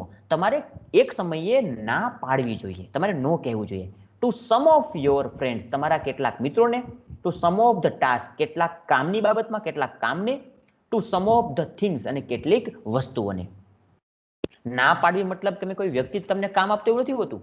ક્યારેક આપણે આપણી જાતને પણ ના પાડવી જોઈએ, સમજાય? અહીંયા ચોક્કસ લખ્યું છે to some of the task. તમે કેટલું કામ હાથમાં લેવા જાઓ છો, તમને ગમે છે કામ કરવાનું, નો ડાઉટ, પણ તમે એક સાથે કરી શકો તેમ નથી, તો તમારે તમારી જાતને ના પાડવી જોઈએ કે ભાઈ હું આ કામ ના કરી શકું, મારે નથી કરવું. Okay? Do the work as much as it is within your capacity. તમારી કેપેસિટી હોય તેટલું જ કાર્ય કરો. How you can avoid stress. તમે આવી રીતે સ્ટ્રેસને દૂર કરી શકો છો. અહીંયા તમને એક યુટ્યુબની લિંક આપેલી, તમે આ લિંક ઉપર જઈને પણ આ સ્પીચને પેલી કરી શકો છો. Okay? Script by Diwakar Upadhyay, એના દ્વારા આપેલી આ સ્પીચ છે. ઓકે? તમે યુટ્યુબ ચેનલ ઉપર જઈ અને આ સ્પીચને તમે એને જોઈ શકો યુટ્યુબ ઉપર અહીંયા. ઓકે? એના પછી નેક્સ્ટ જોઈએ આપણે. Love is more powerful than hatred and grudge. જો અહીંયા ક્વેશ્ચન લખ્યો છે, Purvesh is going to deliver a speech on the subject love is more powerful than hatred and grudge. Prepare a speech on it. તો તમને અહીંયા પ્રશ્ન આપેલો હશે આવી રીતે. હવે તમે એક સ્પીચ પ્રિપેર કરો, કોની ઉપર? Love is more powerful than hatred and grudge. આ તમારા યુનિટ 1, પેલું યુનિટ આપણું છે હાઉ ટુ ઇન્સ્ટોલ લવ. એમાંથી તમને આ સ્પીચ આવી શકે છે. જોઈએ આપણે. Respected chairperson. ચેરપર્સન કોને કહેવાય? કે ભાઈ ખુરશી જે ચેર ઉપર બેસેલા હોય ને ચેરપર્સન કહેવાય, મુખ્ય મહેમાન. Of the debating club. અહીંયા ડિબેટ ચાલે છે, કોઈ ડિબેટ ચાલતી હોય, ડિબેટની અંદર કોઈ વ્યક્તિ સ્પીચ આપે છે. Respected chairperson of debating club. Dignitaries. Dignitaries કોને કહેવાય? તો કે ભાઈ માનવંતા મહેમાનો જે હોય ને, જે પદાધિકારીઓ હોય એને ડિગ્નિટરીઝ કહી શકીએ. On the dais and of the dais. On the dais એટલે મંચ ઉપર બિરાજમાન પદાધિકારીઓ હોય તે, અને ઓફ ધ ડાયસ એટલે મંચ સિવાય બેસેલા પદાધિકારીઓ. પદના અધિકારીઓને પદાધિકારી કહેવાય ગુજરાતી ભાષાની અંદર. માય લવિંગ બ્રધર્સ એન્ડ સિસ્ટર. મારા વાલા ભાઈઓ અને બહેનો. ફર્સ્ટ ઓફ ઓલ, સૌપ્રથમ તો I take opportunity two wish you all the happy Valentine day. હવે અહીંયા કોઈ સ્કૂલની અંદર વેલેન્ટાઇન ડે ની બાબતમાં એક ડિબેટ યોજાણી હતી. ડિબેટ કેવી હતી? કે ભાઈ પાવરફુલ કોણ છે? લવ એ વધારે પાવરફુલ છે કોના કરતા? તો કે ભાઈ હેટ્રેડ અને ગ્રજ કરતા. તો આ બાબતની કોઈ ડિબેટ છે. ડિબેટ તમે યાદ છે, ડિબેટ કોને કહી શકાય? એક તંદુરસ્ત દલીલ થાય, ચર્ચા થાય એક પ્રકારની વચ્ચે. બે અલગ અલગ ટીમ્સ હોય, બે અલગ અલગ ગ્રુપ હોય, અને બંને પોતે રજૂઆત કરે, એકબીજાને ડિબેટ કરે, ચર્ચા વિચારણા કરે, એને ડિબેટ કહી શકાય. કોઈ એક ડે ની બાબતમાં અહીંયા લખ્યું છે વેલેન્ટાઇન ડે. તમે આ વેલેન્ટાઇન ડે ની અંદર કોઈ સ્કૂલની અંદર કોઈ એક ડિબેટ યોજાણી છે, ડિબેટની, અને ડિબેટમાં કોઈ વ્યક્તિ છે પોતે સ્પીચ રજૂ કરે છે કે ભાઈ પ્રેમ છે ને એ કેવો છે? પાવરફુલ છે. કોના કરતા? હેટ્રેડ અને ગ્રજ કરતા. એટલે કે નફરત અને રાગ દ્વેષ કરતા. હવે સૌપ્રથમ તમને સમજાવી દઉં, વેલેન્ટાઇન ડે કોને કહેવાય? વેલેન્ટાઇન ડે એટલે સંત વેલેન્ટિન થઈ ગયા છે. જ્યારે યુરોપની અંદર મને યાદ છે ક્લાઉડિસ નામનો એક રાજા હતો, સાંભળજો. અને એ રાજાએ એવું ફરમાન કર્યું, થોડો તગલગી માણસ હતો. તગલગી કોને કહી શકાય? કે પોતાના વિચારમાં રહેતો હોય ને પોતે ફરમાન ગમે તેવા કરી દે એવો પ્રકારનો. એમ એ જાણ્યા વિચાર્યા વગર નિર્ણય કરી નાખે એવો માણસ. એમ તો એને પોતાનો તુગલક એક પ્રકારનો નિર્ણય કર્યો કે ભાઈ એને એવું લાગ્યું કે ભાઈ એને એવું સર્વે કર્યું, એના ધ્યાનમાં આવ્યું એવું. હકીકત ન હતી, એક એનો ભ્રમ હતો કે ભાઈ એના સોલ્જર્સ કે એના સૈનિકો કે એના અધિકારીઓ જે છે એમાં જે મેરિડ છે એટલે કે લગ્ન થયેલા છે એ વ્યક્તિઓ સરખું કામ નથી કરી શકતા. કોના કરતા? તો કે જે અનમેરિડ છે એના કરતા. માટે શું કર્યું એને? તો કે પોતે એક ફરમાન કર્યું કે ભાઈ એના રાજ્યમાં હવે કોઈ વ્યક્તિ છે લગ્ન નહીં કરે, એટલે કે લગ્ન નહીં કરે, આવી મેરેજ નહીં થાય એનું કોઈનું, આવું એક ફરમાન કરી નાખ્યું. અને આ વાત જે હતી એ સંત વેલેન્ટિન નામના એક સંત હતા, પાદરી હતા પોતે ચર્ચની અંદર, એના ધ્યાનમાં આવી. એટલે પોતે જોયું કે આ તો ખોટો નિર્ણય છે આનો રાજાનો, આવું તો કેમ બની શકે? કોઈ માણસના તમે ઈચ્છા ઉપર તમે એની પર કેમ એની પર પેલો શક્તિ બેહાડી શકો છો? એટલે એને શું કર્યું? તો કે ચોરી છુપીથી પોતે લગ્ન કરાવવા માંડે છે. કોના? તો કે લોકોના, કારણ કે ચર્ચમાં લગ્ન થતા હતા ક્રિશ્ચન લોકોની અંદર. તો આમ કરતા કરતા એક વખત ક્લોડિયસને ખબર પડી, ક્લાઉડિયસને, કે ભાઈ આ તો આવું કરે છે સંત. એટલે એને પોતે પહેલા પાદરીને બંદીવાન બનાવી દીધા. હવે શું ઘટના ઘટે છે? તો કે ભાઈ એ સંત જે હતા એ જેને જેલમાં રાખ્યા હતા, એ જેલની અંદર, એ જેલમાં પોતે રહ્યા હતા. અને એ જેલરના જે એની ડોટર હતી એ બ્લાઇન્ડ હતી પોતે, અને એ બ્લાઇન્ડ હતી ને એને સંત પોતે કંઈક આશીર્વાદ આપે છે ને એ પોતે દેખતી થાય છે પોતે એના પોતાના, અને બંને પ્રેમમાં પડી જાય. સંત લગ્ન કરવા માંગે છે, પરંતુ વેલેન્ટિનની આ બાબતની ખબર ક્લાઉડિયસને પડતા ક્લાઉડિયસ વેલેન્ટિન જે હતા એમને શું કરી દે છે? ફાંસી લગાવી દે છે. હવે સંત વેલેન્ટિન શહીદ થયા હતા. કોના માટે ફાંસી શું કામ લાગ્યા? કારણ કે એ પ્રેમને પ્રસ્થાપિત કરવા માંગતા હતા, માટે પોતે શહીદ થયા હતા. કે ભાઈ સમાજની દુનિયાની અંદર લોકો વચ્ચે પ્રેમ લાગણી જળવાયેલા રહે, એટલે પોતે પ્રેમ. હવે પ્રેમ એટલે કોઈ માત્ર એવું નહીં કે કોઈ બોય એન્ડ ગર્લનો પ્રેમ, મતલબ કે કોઈ હસબન્ડ વાઈફનો પ્રેમ નહીં. પ્રેમ તો સાર્વત્રિક શબ્દ છે.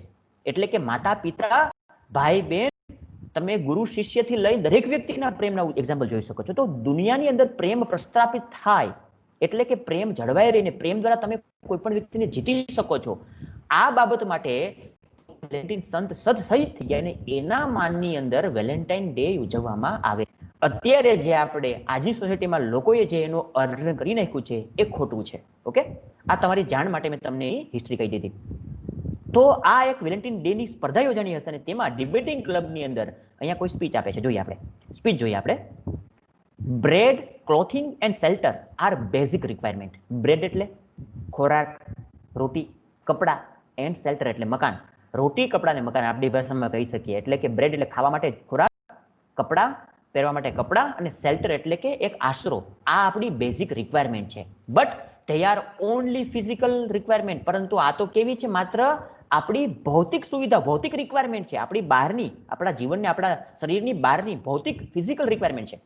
Even we keep a very sensitive and costly machine in the good condition by providing it functioning energy, a good cover and a suitable place to keep it. આપણે વળી even we can keep a very sensitive and costly machine. તમે કોઈ sensitive, એકદમ સંવેદનશીલ અને costly એવા મશીનને પણ સારી કન્ડિશનમાં રાખી શકો છો. શું કરીને? તો કે એને પ્રોવાઈડ કરીને, એને આપીને, પૂરું પાડીને. શું પૂરું પાડીને? એનું ફંક્શનિંગ એનર્જી, એટલે એને જરૂર પડતી એનર્જી, ઉર્જા આપીને. માનો કે મારી પાસે લેપટોપ છે ને લેપટોપ મારે સારું રાખવું છે, તો હું લેપટોપની સંભાળ રાખીને, સારી જગ્યાએ રાખીને, એને જરૂર પડતી ચાર્જિંગ આપું, તેને કવર ચડાવી દઉં, તેને યોગ્ય જગ્યાએ રાખું. તો આવું કહીને હું એક મશીનને પણ સંભાળ રાખી શકું છું. એમ તમારા ઘરે વોશિંગ મશીન છે, તમે વોશિંગ મશીનને એને એનર્જી આપીને, એને કવર ચડાવીને, કે પછી તમે એને સારી જગ્યાએ સાચવીને રાખીને તમે એને સંભાળી શકો છો. તો આપણે એક મશીનને પણ એને ખાલી એનર્જી આપીને ખાવા માટે, આપણે જેમ આપણું શરીરને આપણે એક મશીન સમજીએ, તો આપણા શરીરને પણ આપણે ખોરાક નાખીને, એને સારી જગ્યાએ કપડાં પહેરાવીને અને એને યોગ્ય જગ્યાએ રાખીને આપણે મશીનને પણ રાખી શકીએ. તો આ તો શરીર છે, સમજાય? તો આપણું શરીર એ મશીન નથી. મારો કહેવાનો મતલબ એ છે, આપણું શરીર મશીન નથી. આપણે ખાલી એક મશીનને પણ એની જરૂર પડતી એનર્જી આપી, એને જરૂર પડતું કવર ચડાવી અને તેને સારી જગ્યાએ રાખીને આપણે તેને પણ સારી સંભાળ રાખી શકીએ. They are bread, cloth and shelter in other forms. ખરેખર આ પણ શું છે? એક પ્રકારના રોટી, કપડા અને મકાન જેવું, એક આશરા જેવું જ છે એક મશીન માટે પણ. હું લેપટોપને યોગ્ય પ્રમાણમાં ચાર્જિંગ કરતો રહું, યોગ્ય પ્રમાણમાં એને કવર ચડાવી દઉં અને તેને યોગ્ય જગ્યાએ રાખું, તો શું થાય? એ પણ મેં 3 વસ્તુ આપી છે, એમ જેમ આપણે આપણા શરીરને આપીએ છીએ. પણ આ આપણા શરીરની જરૂરિયાતો છે માત્ર કેવી? ફિઝિકલ છે. તો આપણે મશીન પણ જાળવી શકીએ છીએ, પણ but a man is not a machine. આવ્યું ને? પરંતુ માણસ એ માત્ર મશીન નથી. આપણે હ્યુમન બીઇંગ્સ છીએ. આપણી અંદર ઇમોશન્સ છે. મારા લેપટોપને કે મારા મોબાઈલને કે તમારા મોબાઈલને ક્યાંય ઇમોશન્સ હોય છે? નથી હોતી. તમારા મોબાઈલને તમે, ચાલો તમારા મોબાઈલ એક્ઝામ્પલ લઈએ. તમે મોબાઈલને ચાર્જિંગ કરો, કવર સારું લગાવી દો અને યોગ્ય જગ્યાએ મૂકી રાખો, તો એ પણ વર્ષો સુધી કાયમ એમ રહેશે, સચવાયેલો રહેશે. એમ આપણે શરીરને પણ આપણે ખોરાક આપી દઈએ, કપડાં પહેરાવી દઈએ, યોગ્ય જગ્યાએ રાખી મૂકીએ તો કંઈ આપણું શરીર પણ સારું જ રહેશે, એ કંઈ બગડી નહીં જાય. પણ ખરેખર આપણું શરીર એ મશીન નથી. આપણે તો શું છે? હ્યુમન બિંગ્સ છે. હી રિક્વાયર્સ મેની ઇમોશન્સ ટુ. આપણને જરૂર છે, માણસને જરૂર છે ઘણી બધી લાગણીઓની પણ. Love is such an emotions. પ્રેમ પણ એક આવી જ લાગણી છે. હી નીડ્સ મોસ્ટ, કે જેની જરૂર એને વધારે પડતી પડે છે. What gravity is in physics. જેવી રીતે ફિઝિક્સની અંદર ભૌતિક શાસ્ત્રમાં ગ્રેવિટી એટલે ગુરુત્વાકર્ષણનું મહત્વ છે, લવ ઇઝ ઇન રિલેશનશિપ. આપણા સંબંધોની અંદર પણ પ્રેમનું એટલું જ મહત્વ છે. ફિઝિક્સમાં જેવી રીતે ગ્રેવિટી એટલે ગુરુત્વાકર્ષણ ભૂમિકા ભજવે છે, એમ આપણા સંબંધમાં આપણો પ્રેમ પણ એવી જ ભૂમિકા ભજવે છે. હેટ્રેડ એન્ડ ગ્રજ ડિગ હોલ્સ. આપણી અંદર રહેલા રાગદ્વેષ, દ્વેષ અને હેટ્રેડ નફરત એ ખાડા ખોદે છે, ઊંડી ખાઈ ખોદે છે.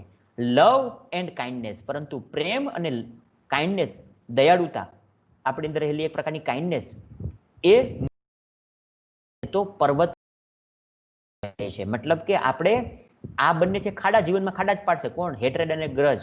પરંતુ કાઇન્ડનેસ અને લવ છે ને એ આપણને પર્વત સુધી પહોંચાડી શકશે, એની ઉપર આપણે ચડાવી શકશે. આપણે પર્વતો પણ શિખર સર કરી શકીએ છીએ. હેટ્રેડ can only become powerful if you અલો it to. તમારી અંદરની નફરત છે ત્યારે જ પાવરફુલ બની શકે જ્યારે તમે એને અલો કરો, તમે એને સંમતિ આપો. It is combined with fear. અને એમાં ભેગું જોડાયેલું શું હોય છે? ફિયર એટલે ડર. સો તેથી as Abraham Lincoln sad, Abraham Lincoln કહે છે, જો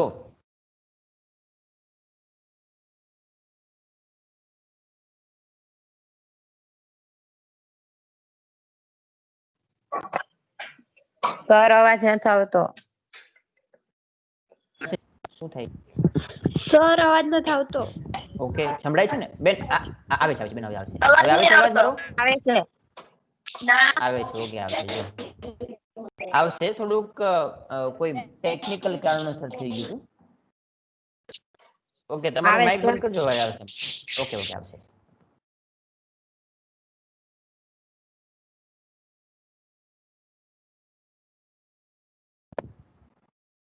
એક જ મિનિટ. ઓકે. જેવી રીતે અબ્રાહિમ લિંકન એ કહે છે પોતે, જો કોઈ પણ માણસને જીતવા માટે બે વસ્તુ મહત્વની છે. તમે માણસને પ્રેમથી જીતી શકો છો. હું ઘણી વખત કહું છું, ક્લાસમાં કહું છું આ વસ્તુ, કે ભાઈ તમે તમારી તાકાતથી કોઈ માણસને તમે હરાવી શકો છો, દબાવી શકો છો, કચડી શકો છો. તમે એને જીતી શકતા નથી. મારા શબ્દો સમજજો. તમે તાકાતથી કે પછી પાવરથી કોઈ માણસને હરાવી શકો છો, તમે એને જીતી શકતા નથી. જીતવા માટે તો માણસે પ્રેમ, પ્રેમ અને માત્ર પ્રેમની જ જરૂર પડવી પડશે. કહેવાનો મતલબ, you can only win by the love. રાજ જીતી શકો. કોઈને જીતવું એટલે તમે એના હાર્ટને જીતવું છે. કોઈ રાજા છે, બીજા રાજ્ય પર આક્રમણ કરે તો એને હરાવી દે, ચોક્કસ એને હરાવ્યો કહેવાય, એને જીતો ન કહી શકાય. જીતો કોને કહી શકાય? તો કે જ્યારે એ સામેવાળા માણસને એને પોતાનો બનાવી લે. બેન પ્લીઝ માઇક બંધ કરી દેજો. તમે જીતો ક્યારે ગણાય? જ્યારે તમે કોઈ માણસને એના હાર્ટને જીતો છો. એટલે અબ્રાહિમ લિંકન કહે છે કે there are two ways to winning. બે બાબત છે, બે રીત છે માણસને જીતવાની. ખરેખર અબ્રાહિમ લિંકન બે વાત કહી છે. તમે કે રાજાને એક રાજ્ય બીજું રાજ્ય જીતી લીધું, પણ એ રાજ્ય જીતે છે સામેવાળા રાજાની પ્રજાને, કે એના રાજ્યની પ્રજા, કે પછી એ રાજાના હાર્ટને નથી જીતતો. There are two ways of winning. બે રીત છે જીતવાની. કઈ છે? Conquering by power and conquering by love. અહીંયા કોન્કર કરવું એટલે જીતવું. પાવર દ્વારા એટલે તમે શક્તિ, તાકાતથી જીતી શકો છો. એન્ડ કોન્કરિંગ બાય લવ, અને તમે પ્રેમથી જીતી શકો છો. The first thing is like building a dam. પહેલી વસ્તુ એ છે, એટલે કે કોન્કરિંગ બાય પાવર કોના જેવી છે? તો કે ભાઈ એ એવી વસ્તુ છે કે તમે બિલ્ડિંગ અ ડેમ, તમે એક ડેમ બાંધો. ઓર ચેઇનિંગ અ લાયન, કે ભાઈ તમે એક સિંહને બાંધી દો છો. પાંજરાની અંદર સાંકળથી કોઈ તમે સાવજને, સિંહને બાંધી દો છો. એ સિંહને બાંધ્યા જેવી છે. તમને બધાને યાદ છે, સાસણગીરની અંદર સિંહ રખડતો હોય અને એને કોઈ પાંજરામાં પૂરી લઈએ અને સાંકળથી બાંધી દઈએ, એટલે શું તમે સિંહને જીતી લીધો કહેવાય? ના. એ ત્યાં સુધી જીતેલો જ્યાં સુધી એ પાંજરામાં કે સાંકળથી બંધાયેલો છે. જેવો તમે એને ખુલ્લો કરશો, તમને ખબર પડે કોણ વિજેતા છે. એવી રીતે તમે કોઈ નદી જાય છે, નદી ઉપર ડેમ બાંધો, તો ડેમ બાંધવું હું એ એ વહેતા પ્રવાહ ઉપર ડેમ બાંધો તો તમે પાણીને અટકાવી શકો, રોકી શકો, તમે પાણીને અટકાવી શકો નહીં. સમજાય? તો કહેવાનો મતલબ પાવર દ્વારા કોન્ક્રીટ કરવું એનો મતલબ એવો થાય કે તમે કાં તો ડેમ બાંધો છો કે પછી એક લાયનને, એક સિંહને તમે શું કરો છો, પાંજરામાં કે સાંકળથી પૂરો છો, પાંજરામાં પૂરો છો કે સાંકળથી બાંધો છો. આના જેવું થાય. પરંતુ ઇટ મે સ્ટોપ, એને અટકાવી શકશે. It may stop the water for a while, થોડા ટાઈમ માટે એ પાણીને અટકાવી દેશે.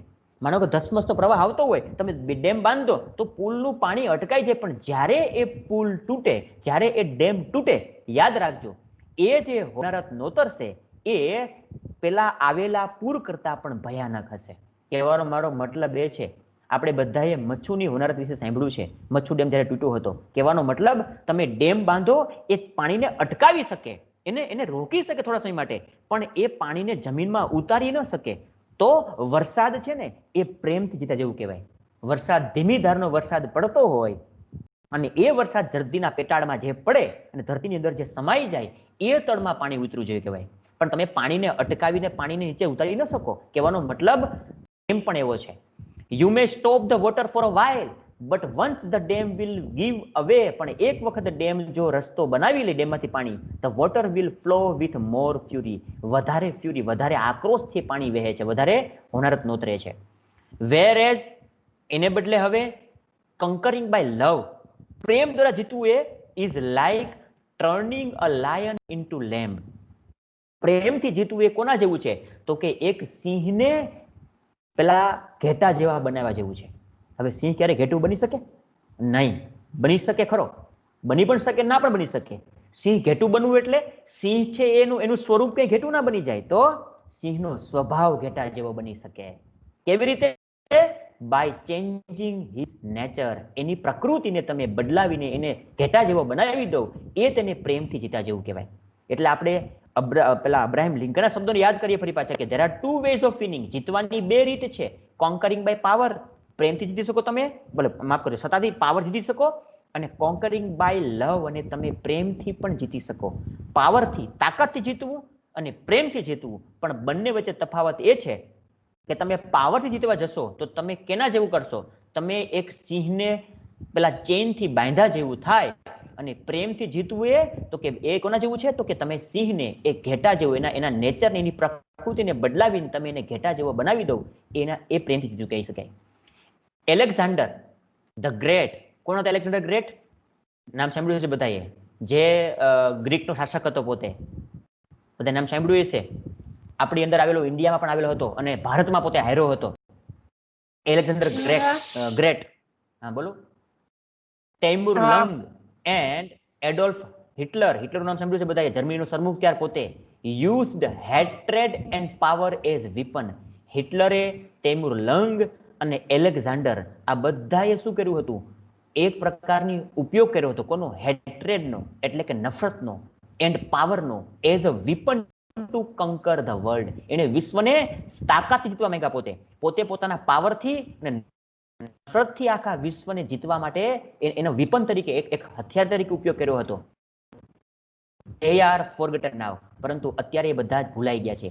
અત્યારે કોઈ હિટલરને યાદ નથી કરતું, પરંતુ કોને યાદ કરે છે? ગાંધીજીને યાદ કરે છે, નેલ્સન મંડેલાને યાદ કરે છે, ગૌતમ બુદ્ધને યાદ કરે છે, જીસસ ક્રિસ્ટને યાદ કરે છે. શું કામ એને યાદ કરીએ છીએ? બીકોઝ જીસસ ક્રિસ્ટ એટલે કે ઈસુ ખ્રિસ્ત, lord Buddha, Mahavir Swami, Imam Hussain, Gandhiji won the hearts of the opponent. પરંતુ આ વ્યક્તિઓ એવા હતા કે જેમણે એમના વિરોધીઓના, ઓપોનેન્ટના પણ હાર્ટને, હૃદયને તમારા હરીફનું, તમારા વિરોધીનું હૃદયને જીતી શકો ને તો તમે જીતા કહેવાઓ. માત્ર ને માત્ર તમે એને તાકાતથી હરાવો છો તો એ તો એની હાર કરી કહેવાય, તમે એને જીતતા નથી. ધેર વીપન વેર લવ, આ બધાનું વેપન, એનું હથિયાર શું હતું? લવ એન્ડ કાઇન્ડનેસ, એટલે પ્રેમ અને કરુણા, એમની અંદર દયા ભાવના. ગાંધીજી અત્યારે પણ શું કામ યાદ આવે છે આપણને? શું કામ આખું વિશ્વ, વિચાર કરો, બ્રિટિશર્સ લોકો 2 ઓક્ટોબર, 2 ઓક્ટોબરને નોન વાયોલન્સ ડે તરીકે આખા વિશ્વમાં ઉજવીએ છીએ આપણે. હવે બ્રિટિશર્સ શું કામ એને ઉજવે? કારણ કે એ પણ ગાંધીજીની આ બાબતને જાણતા હતા. નોન વાયોલન્સ ડે આવ્યું ને, નોન વાયોલન્સ કોને કહેવાય? એટલે કે અહિંસાનો દિવસ. ગાંધીજીનો જન્મદિવસ છે ને, એ બીજા કયા નામથી ઓળખાય છે, કયા દિવસ તરીકે ઉજવાય છે? એ નોન વાયોલન્સ ડે તરીકે ઉજવવામાં આવે છે આખા વિશ્વમાં, ઇન્ડિયામાં નહીં, આખા વિશ્વમાં. તો ગાંધીજીએ એના જીવનમાં પ્રેમ અને દયાળુતાના ઉમદા ભાવ અને કાઇન્ડનેસ, બીજા માટેની સિમ્પથી, એક સહાનુભૂતિ, આ બધા પ્રકારના ગુણોને એનો હથિયાર બનાવ્યું હતું. જ્યારે હિટલરે કોને હથિયાર બનાવ્યું હતું? તાકાતને. Not violence and hatred. આ એ લોકોએ વાયોલન્સ અને હેટ્રેડને પોતાનું હથિયાર નહોતું બનાવેલું, but non violence and love made England give India and south Africa. આ નોન વાયોલન્સ અને પ્રેમ એ જ હથિયાર હતા કે જેણે ઇંગ્લેન્ડને મજબૂર કર્યું કે ભારત અને સાઉથ આફ્રિકાને પોતાના દેશને એ શાસન પોતે પાછું આપ્યું. જેવી રીતે સાઉથ આફ્રિકામાં ઇંગ્લેન્ડ લોકો હતા, તો યાદ રાખજો, ગાંધીજીએ છે ને પેલા ચળવળ ક્યાં કરી? સાઉથ આફ્રિકામાં કરી હતી. અને ત્યાં પોતે અંગ્રેજી શાસન ખતમ કર્યું અને પછી પોતાને એમ થયું કે જો આફ્રિકામાં આવી કન્ડિશન હોય તો મારા દેશ ઇન્ડિયામાં કેવી હશે? અને ત્યારથી ગાંધીજી પોતે મોહનદાસ કરમચંદ ગાંધીમાંથી મટી અને બાપુ બની ગયા અને ભારતમાં આવ્યા. એટલે ભારત અને આફ્રિકાને એનું શાસન પાછું આપવા માટે ઇંગ્લેન્ડને મજબૂર કર્યા. કોણે? આ બે હથિયાર. કયા બે હથિયાર? Non violence and love. Okay. In nature also આપણે જાણીએ છીએ પ્રકૃતિની અંદર પણ creative is the outcome of love. Creative એટલે કોઈ પ્રકારનું સર્જન. આપણે જાણીએ છીએ પ્રકૃતિમાં સર્જન પણ કોના કારણે છે? પ્રકૃતિમાં સર્જન પણ પ્રેમના કારણે છે. And destruction brought by anger. અને ડિસ્ટ્રક્શન એટલે વિસર્જન કોના દ્વારા લાવવામાં આવે છે? એંગર દ્વારા. તમે જુઓ, આખી સૃષ્ટિ રચના રહેલી છે, આખી સૃષ્ટિ છે પણ છે એ સૃષ્ટિનો દોરી સંચાર થાય છે પ્રેમના કારણે. બે પશુ પક્ષી, જો માનવ હોય કે પેલા ફૂલ પૌધા હોય કે પછી કોઈ સૃષ્ટિની અંદર રહેલું દરેક તત્વ, આખી સૃષ્ટિ પણ એક જ વસ્તુ કહે છે કે પ્રેમ દ્વારા જ સર્જન થઈ શકે છે, પ્રેમથી જ સર્જન થાય છે. તો એંગર અને હેટ્રેડ માત્ર ને માત્ર ડિસ્ટ્રક્શન એટલે વિનાશ થાય છે. Okay. As Morari Bapu sad, Morari Bapu કહે છે, ટ્રુથ, લવ એન્ડ કમ્પેશન, સત્ય, પ્રેમ અને કરુણા આર ધ યુનિવર્સલ એલિમેન્ટ. એ યુનિવર્સલ, આખા વિશ્વને લાગુ પડે એવા તત્વ છે. And love is more powerful than hatred and grudge. પ્રેમ એ વધારે તાકાતવાળો છે કોના કરતા? નફરત અને ગ્રજ એટલે રાગ દ્વેષ કરતા. ત્રીજી અને લાસ્ટ સ્પીચ આપણે લેવાના છીએ અત્યારે. તે થોડો સમય થઈ ગયો છે બટ હું પૂરું કરી નાખું છું ફટાફટાને. બેનિફિટ્સ ઓફ પોઝિટિવ એટીટ્યુડ આ પણ આપણી ટેક્સ્ટ બુકમાંથી આવી શકે છે. Hello friends, we live in a world which is full of affair. આપણે જાણીએ છીએ કે આપણું આખું વિશ્વ જે પણ છે એ ફૂલ ઓફ અફેર્સ, ઘણા બધા ઘટનાઓથી જોડાયેલું છે. સનરાઈઝ એન્ડ સેટ, સૂરજ ઉગે છે ને આથમે છે. બિટવીન ધીસ ટુ, આ બે બાબતોની વચ્ચે મેની ઇન્સિડન્ટ, ઘણા બધી અનએક્સપેક્ટેડ હેપનિંગ અને ઘણી બધી આપણી ઈચ્છા ન હોય તેવી બાબતો અફેક્ટ અવર લાઈફ્સ, આપણા જીવનને એ અફેક્ટ કરે છે, અસર પહોંચાડે છે. If our attitude is positive, જો આપણો એટીટ્યુડ જે છે એ પોઝિટિવ હશે, મતલબ હકારાત્મક હશે, we can deal with them more easily. આપણે તેને સરળતાપૂર્વક એને ઇઝીલી ડીલ કરી શકીશું, તેની સાથે વ્યવહાર કરી શકીશું, તેને પાર પાડી શકીશું. Yes, today the subject of my speech is the benefit of positive attitude. હકારાત્મક વલણના ફાયદા શું છે તે મારી સ્પીચનો આજનો વિષય છે.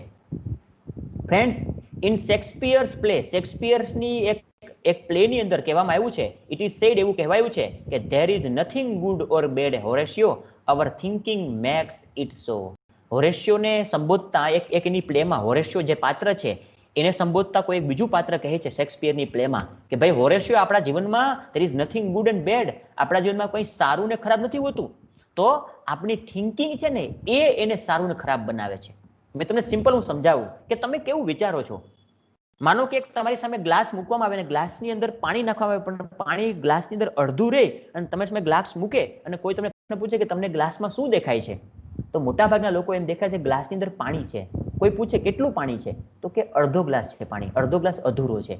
માણસો એની અંદર રહેલી અધૂરી બાબતને જોશે. આ એનું નેગેટિવ એપ્રોચ છે, નેગેટિવ એનું થિંકિંગ છે, એટીટ્યુડ છે.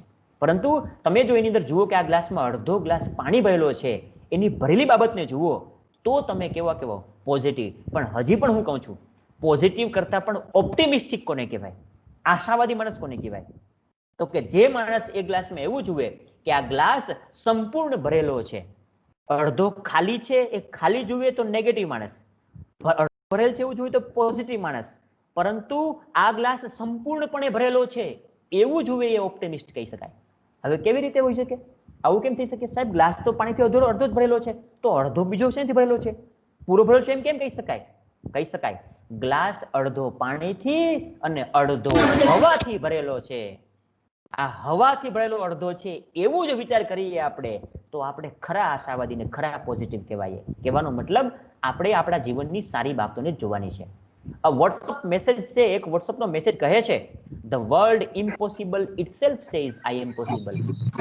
ઇમ્પોસિબલ નામનો શબ્દ છે એવું કહે છે કે હું પોસિબલ છું. કેવી રીતે થઈ શકે આવું? જો અહીંયા આઈ ને અલગ કરી નાખો, એમ ને અલગ કરી નાખો અને પછી પોસિબલ અલગ કરી નાખો. જુઓ, આઈ એમ પોસિબલ, બે શબ્દને અલગ કરો તો તમારો ઇમ્પોસિબલ, અશક્ય શબ્દ જેવું કહે છે કે હું પોસિબલ છું. આવો એક વોટ્સઅપમાં મેસેજ પણ કહે છે. ધીસ ઓપ્ટિમિસ્ટ, આ ઓપ્ટિમિસ્ટ એટલે કે આ પ્રકારનો આશાવાદ can be brought by positive attitude. આ પ્રકારનો આશાવાદ આપણી અંદર પોઝિટિવ થિંકિંગના આધારે આવી શકે. And if it becomes a way of life, અને જો જીવનનો એ જીવન જીવવાનો એ રસ્તો બની જાય તો many constructive changes in one's life would make life more successful, happier and brighter. તો ઘણા બધા કન્સ્ટ્રક્ટિવ ચેન્જીસ, ઘણા બધા સર્જનાત્મક બદલાવ આપણા જીવનના એ બનાવી શકે આપણા જીવનને કેવું? વધારે સક્સેસફુલ, વધારે ખુશ અને બ્રાઇટર, વધારે તેજસ્વી બનાવી શકે છે. When Gandhiji was thrown out of the train, જ્યારે ગાંધીજીને ટ્રેનમાંથી બહાર ફેંકી દેવામાં આવ્યા હતા, the 3/4 of the world was ruled by England. ઇંગ્લેન્ડમાં ઇંગ્લેન્ડનું શાસન હતું. 3/4 ઓફ વર્લ્ડ, આખા વિશ્વનો 1/3 ભાગ જે છે એ કોના હાથમાં હતો? 1/4 ભાગ કોના હાથમાં હતો? તો કે ઇંગ્લેન્ડના હાથમાં. જ્યારે ગાંધીજીને ક્યાંથી ફેંકા હતા? તો કે એને ટ્રેનમાંથી. આફ્રિકાના સ્ટેશનની અંદર ગાંધીજી સેકન્ડ ક્લાસની કે ફર્સ્ટ ક્લાસની ટિકિટ લઈને પોતે બેઠા અને ત્યાં જ પેલા બ્રિટિશર્સ 2-4 વ્યક્તિઓ આવી ગયા અને કીધું કે ભાઈ તમે બ્લેકમેન છો, તમારી ચામડી બ્લેક છે, તમે બ્લેક છો, તમે ઇન્ડિયન છો, તો તમે આ ક્લાસમાં ટિકિટ પેલું મુસાફરી ન કરી શકો. ગાંધીજી કહે છે કે વાય, શા માટે નહીં? અરે આઈ હેવ અ ટિકિટ, મારી પાસે ટિકિટ છે. પણ પેલા એની વાત સાંભળતા નથી અને શું કરે છે? એ ભૂરિયા 2 બ્રિટિશર્સ બહાર જાય છે અને બીજા 2 બ્રિટિશર્સ લઈને આવે છે. અને એ બીજા 2 બ્રિટિશર્સ, કેટલાક લોકો લોબીમાં છે, એમને જોઈન કરી લઉં છું. બીજા 2 બ્રિટિશર્સ જે હતા એ બ્રિટિશર્સ શું કરે છે? ગાંધીજીને 2 બ્રિટિશર્સ એના હાથ પકડે છે, 2 બ્રિટિશર્સ એના પગ પકડે છે અને ગાંધીજીને ટીંગાટોળી કરી અને ટ્રેનના ડબ્બાની બહાર ફેંકી દે છે. વિચાર કરો, ગાંધીજી આખી રાત પોતે ત્યાં બેસી રહ્યા સ્ટેશન ઉપર. આપણી સાથે આવું થયું તો આપણે શું કરીએ? આપણે શું વિચાર કરીએ? આપણે વિચાર એવો કરીએ કે ભાઈ મને બહાર ફેંકી દીધો, હું કમ્પ્લેન કરીશ. આપણે માત્ર ને માત્ર કમ્પ્લેન કરવાનો વિચાર કરીએ. પણ ગાંધીજી એવું ન કર્યું. એ આખી રાત ત્યાં બેસી રહ્યા સ્ટેશનમાં અને વિચાર કર્યો કે તમે મને તમારી ટ્રેનમાંથી બહાર ફેંકો છે, પણ યાદ રાખો બ્રિટિશર્સ, હું તમને તમારા દેશમાંથી, મારા આખા દેશમાંથી બહાર ફેંકીશ. કહેવાનો મતલબ કે મારે તમારું આખું શાસન ઉખેડી નાખવું છે. આ વિચાર ગાંધીજીમાં આવે છે. અને ગાંધીજી આપણને મોહનદાસ કરમચંદ ગાંધીમાંથી ગાંધી બાપુ મળે છે. કહેવાનો મતલબ કે જ્યારે ગાંધીજીને ફેંકાણા હતા ટ્રેનની બહાર, ત્યારે માત્ર ને માત્ર આખા વિશ્વમાં 1/4 ભાગમાં શાસન હતું. કોનું? તો કે ઇંગ્લેન્ડ દેશનું. અને એ વખતે એ વિચાર કરે છે, when Hitler becomes the member of the political party, જ્યારે હિટલર પોલિટિકલ પાર્ટીનો મેમ્બર બન્યો, ધ જર્મન વેર ફ્રસ્ટ્રેટેડ, ત્યારે જર્મન આખો દેશ, જર્મન લોકો જે હતા ને એ ફ્રસ્ટ્રેટ થઈ ગયા હતા, હતાશ થઈ ગયા હતા, નિરાશ થઈ ગયા હતા, and under a great depression, અને ખૂબ જ તણાવમાં હતા. શું કામ? કારણ કે પેલું વર્લ્ડ વોર હારી ગયા હતા. But both were men of positive energy. પરંતુ આ બંને માણસો, કયા બંને માણસો? ગાંધીજી અને હિટલર એ પોઝિટિવ એનર્જીના માણસો હતા. ગાંધીજી લાઇબ્રેટ કર્યું and critical example of rise and fall. અને જર્મની પણ એવી જ રીતે રાઇઝ અને ફોલનું, એટલે કે ઉદય અને પાછું પડ્યું, આ બંને, ઉદય પણ પામ્યું અને પાછું વિનાશ પણ પામ્યું, આ બંને એક્ઝામ્પલ, ઉદય અને વિનાશનું એક્ઝામ્પલ છે, ક્રિટિકલ એક્ઝામ્પલ છે. કારણ કે આ 2 વ્યક્તિના કારણે. કયા 2 વ્યક્તિ? ગાંધીજી અને હિટલર. આ બંને વ્યક્તિ એવા હતા કે જે બંને વ્યક્તિઓએ પોઝિટિવ એટીટ્યુડના કારણે જીત મેળવી હતી. A positive attitude helps you see the bright side of life. આપણો હકારાત્મક વિચાર એ આપણને આપણે જીવનની બ્રાઇટ સાઇડ જોવામાં આપણે બતાવે છે. And expect the best to happen. અને આપણી સાથે સૌથી સારું જ થશે, સારી વસ્તુ થવાની હોય એ જ વસ્તુ આપણને બતાવે છે. It is manifested in positive thoughts. આપણી અંદર એ મેનિફેસ્ટ થવું એટલે અહીંયા પ્રગટ કરવું, રજૂ કરવું. એ રજૂ કરે છે આપણી અંદર. બેન પ્લીઝ વિડીયો બંધ કરજો. પોઝિટિવ થોટ્સને અને કન્સ્ટ્રક્ટિવ થિંકિંગ આપણી અંદર એ પ્રગટ કરે છે અને ક્રિએટિવ ફીડબેક આપણને આપે છે. ઓપ્ટિમિઝમ આપણી અંદર આશાવાદ લાવે છે.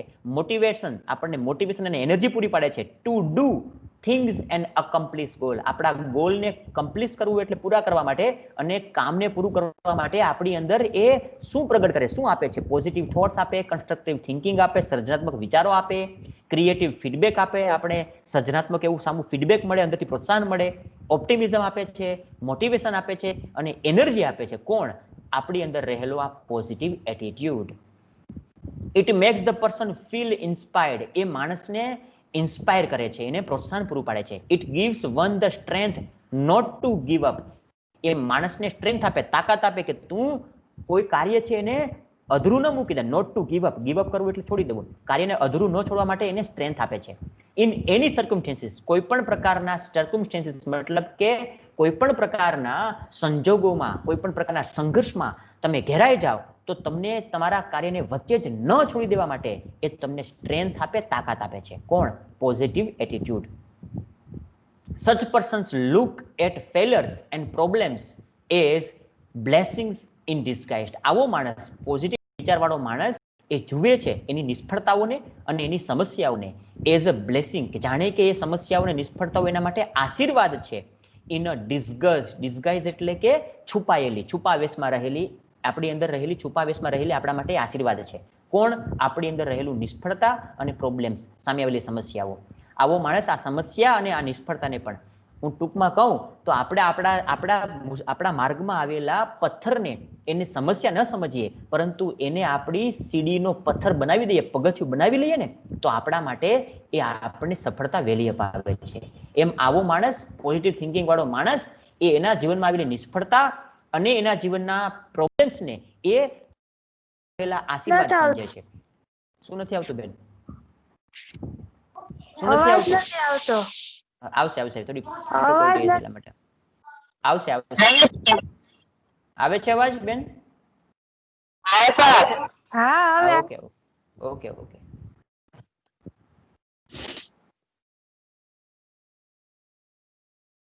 તો એને એવી રીતે જુએ છે. પછી ધ્યેય સો સેલ્ફ ઇસ્ટીમ, તે બતાવે છે. સેલ્ફ ઇસ્ટીમ એટલે પોતાને સ્વ માટેની, પોતાની જાત માટેનો એક ઇસ્ટીમ, એક કોન્ફિડન્સ, વિશ્વાસ પોતાની જાત માટે. એન્ડ કોન્ફિડન્સ, આત્મવિશ્વાસ અને પોતાની જાતને પ્રોત્સાહિત કરવા માટેના પોતાના વિચારો બતાવે છે. They find opportunities in every obstacle. તે લોકો ઓપોર્ચ્યુનિટીઝને શોધે છે, એટલે કે તકને શોધે છે. ઇન એવરી ઓબ્સ્ટેકલ્સ, વિઘ્ન લખી નાખજો. ઓબ્સ્ટેકલ્સ એટલે વિઘ્ન. કોઈ વિઘ્નોની અંદર એ દરેક પ્રકારની તકને શોધે છે. કેવો માણસ? જેની અંદર પોઝિટિવ એટીટ્યુડ છે તેવો માણસ. Is our Narendra Modi not the best example of positive attitude? શું આપણા પીએમ નરેન્દ્ર મોદી સાહેબ એ નથી એક સારું એક્ઝામ્પલ? કોનું? પોઝિટિવ એટીટ્યુડનો વિચાર કરો. જ્યારે એ 2002માં કે 1માં, જ્યારે પોતે 2માં આમ તો, જ્યારે પોતે સીએમ બન્યા ગુજરાતના, ત્યારે કોને કલ્પના હતી કે પીએમ બનવાના છે? અને એ પણ એટલી 2 વખત. વિચાર કરો, સીએમ માંથી પોતે છેક પીએમ બને છે અને આટલી સફળતા મેળવે છે અને આટલી લોકચાહના મેળવે છે. એ એનો પોઝિટિવ એટીટ્યુડ છે.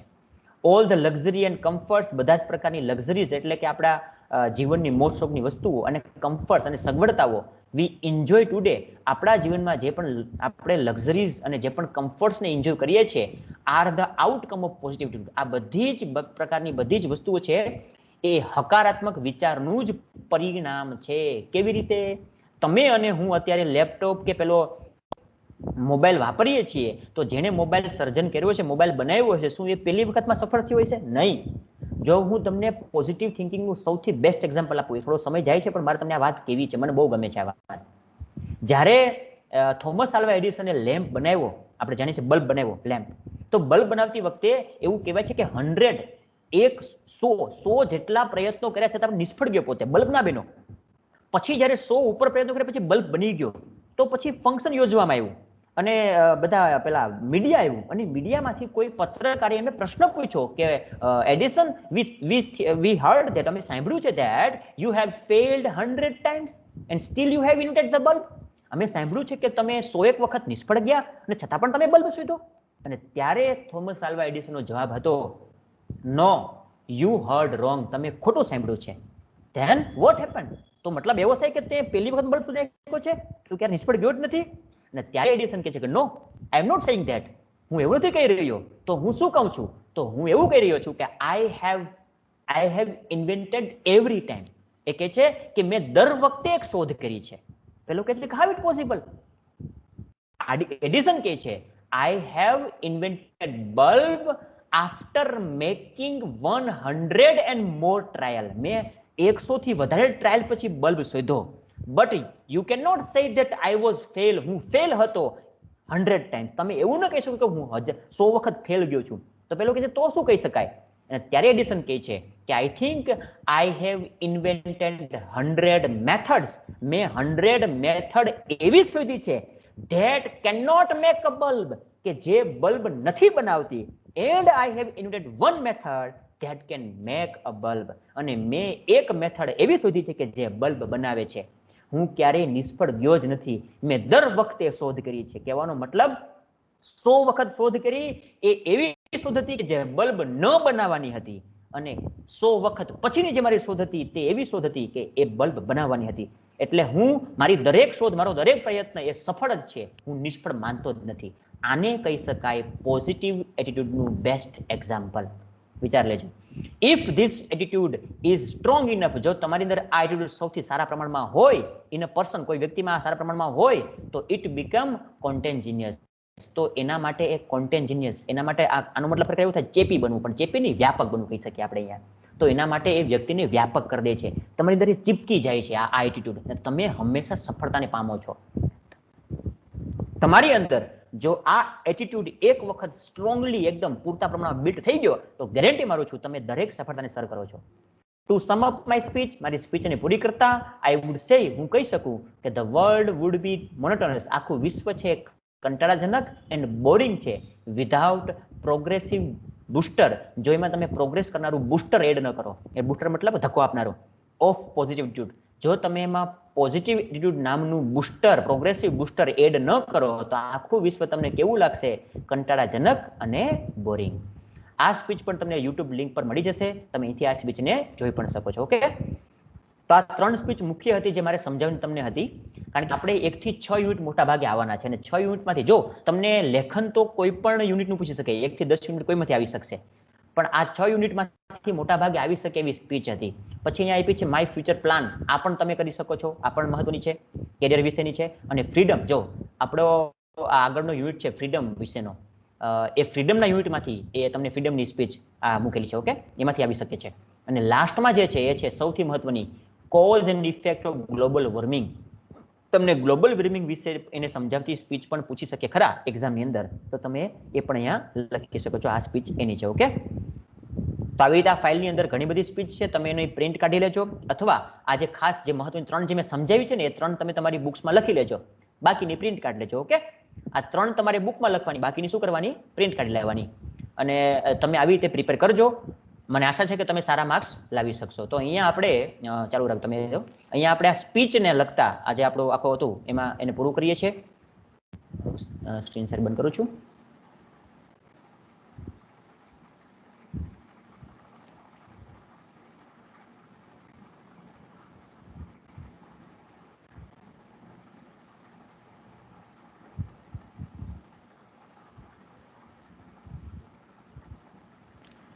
આઈ હોપ કે તમને મજા આવી છે. બેન પ્લીઝ તમારો વિડીયો બંધ કરી દેજો.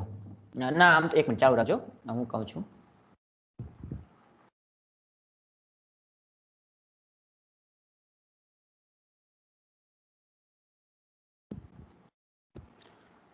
આઈ હોપ કે તમને સમજાઈ ગયું છે સરખી રીતે બધું જ, અને તમે સારી રીતે જ સ્પીચને લગતા શીખી ગયા હશો. જો સ્પીચ રાઇટિંગ છે એ આપણા ઓપ્શનલ છે, એટલે અથવામાં છે. એટલે શું કરી શકે તો કે તમે બેન વિડીયો બંધ કરજો. બેન અંજની રાજેશભાઈ ચાંડેગરા પોતાનો વિડીયો પ્લીઝ બંધ કરે, વિડીયો અને માઇક બંધ રાખજો. તો આવી રીતે આપણે સ્પીચ રાઇટિંગ શીખી ગયા છે. સ્પીચ રાઇટિંગની અંદર તમે આવી રીતે સ્પીચ લખી શકો. આ ઓપ્શનલ છે. ઓપ્શનલ છે મતલબ કે તમને એપ્લિકેશનના ઓપ્શનમાં પૂછ્યા છે, તો તમે ધારો તો એપ્લિકેશન લખો, અને તમારી ઈચ્છા હોય તમે સ્પીચ લખી શકો. ઓકે,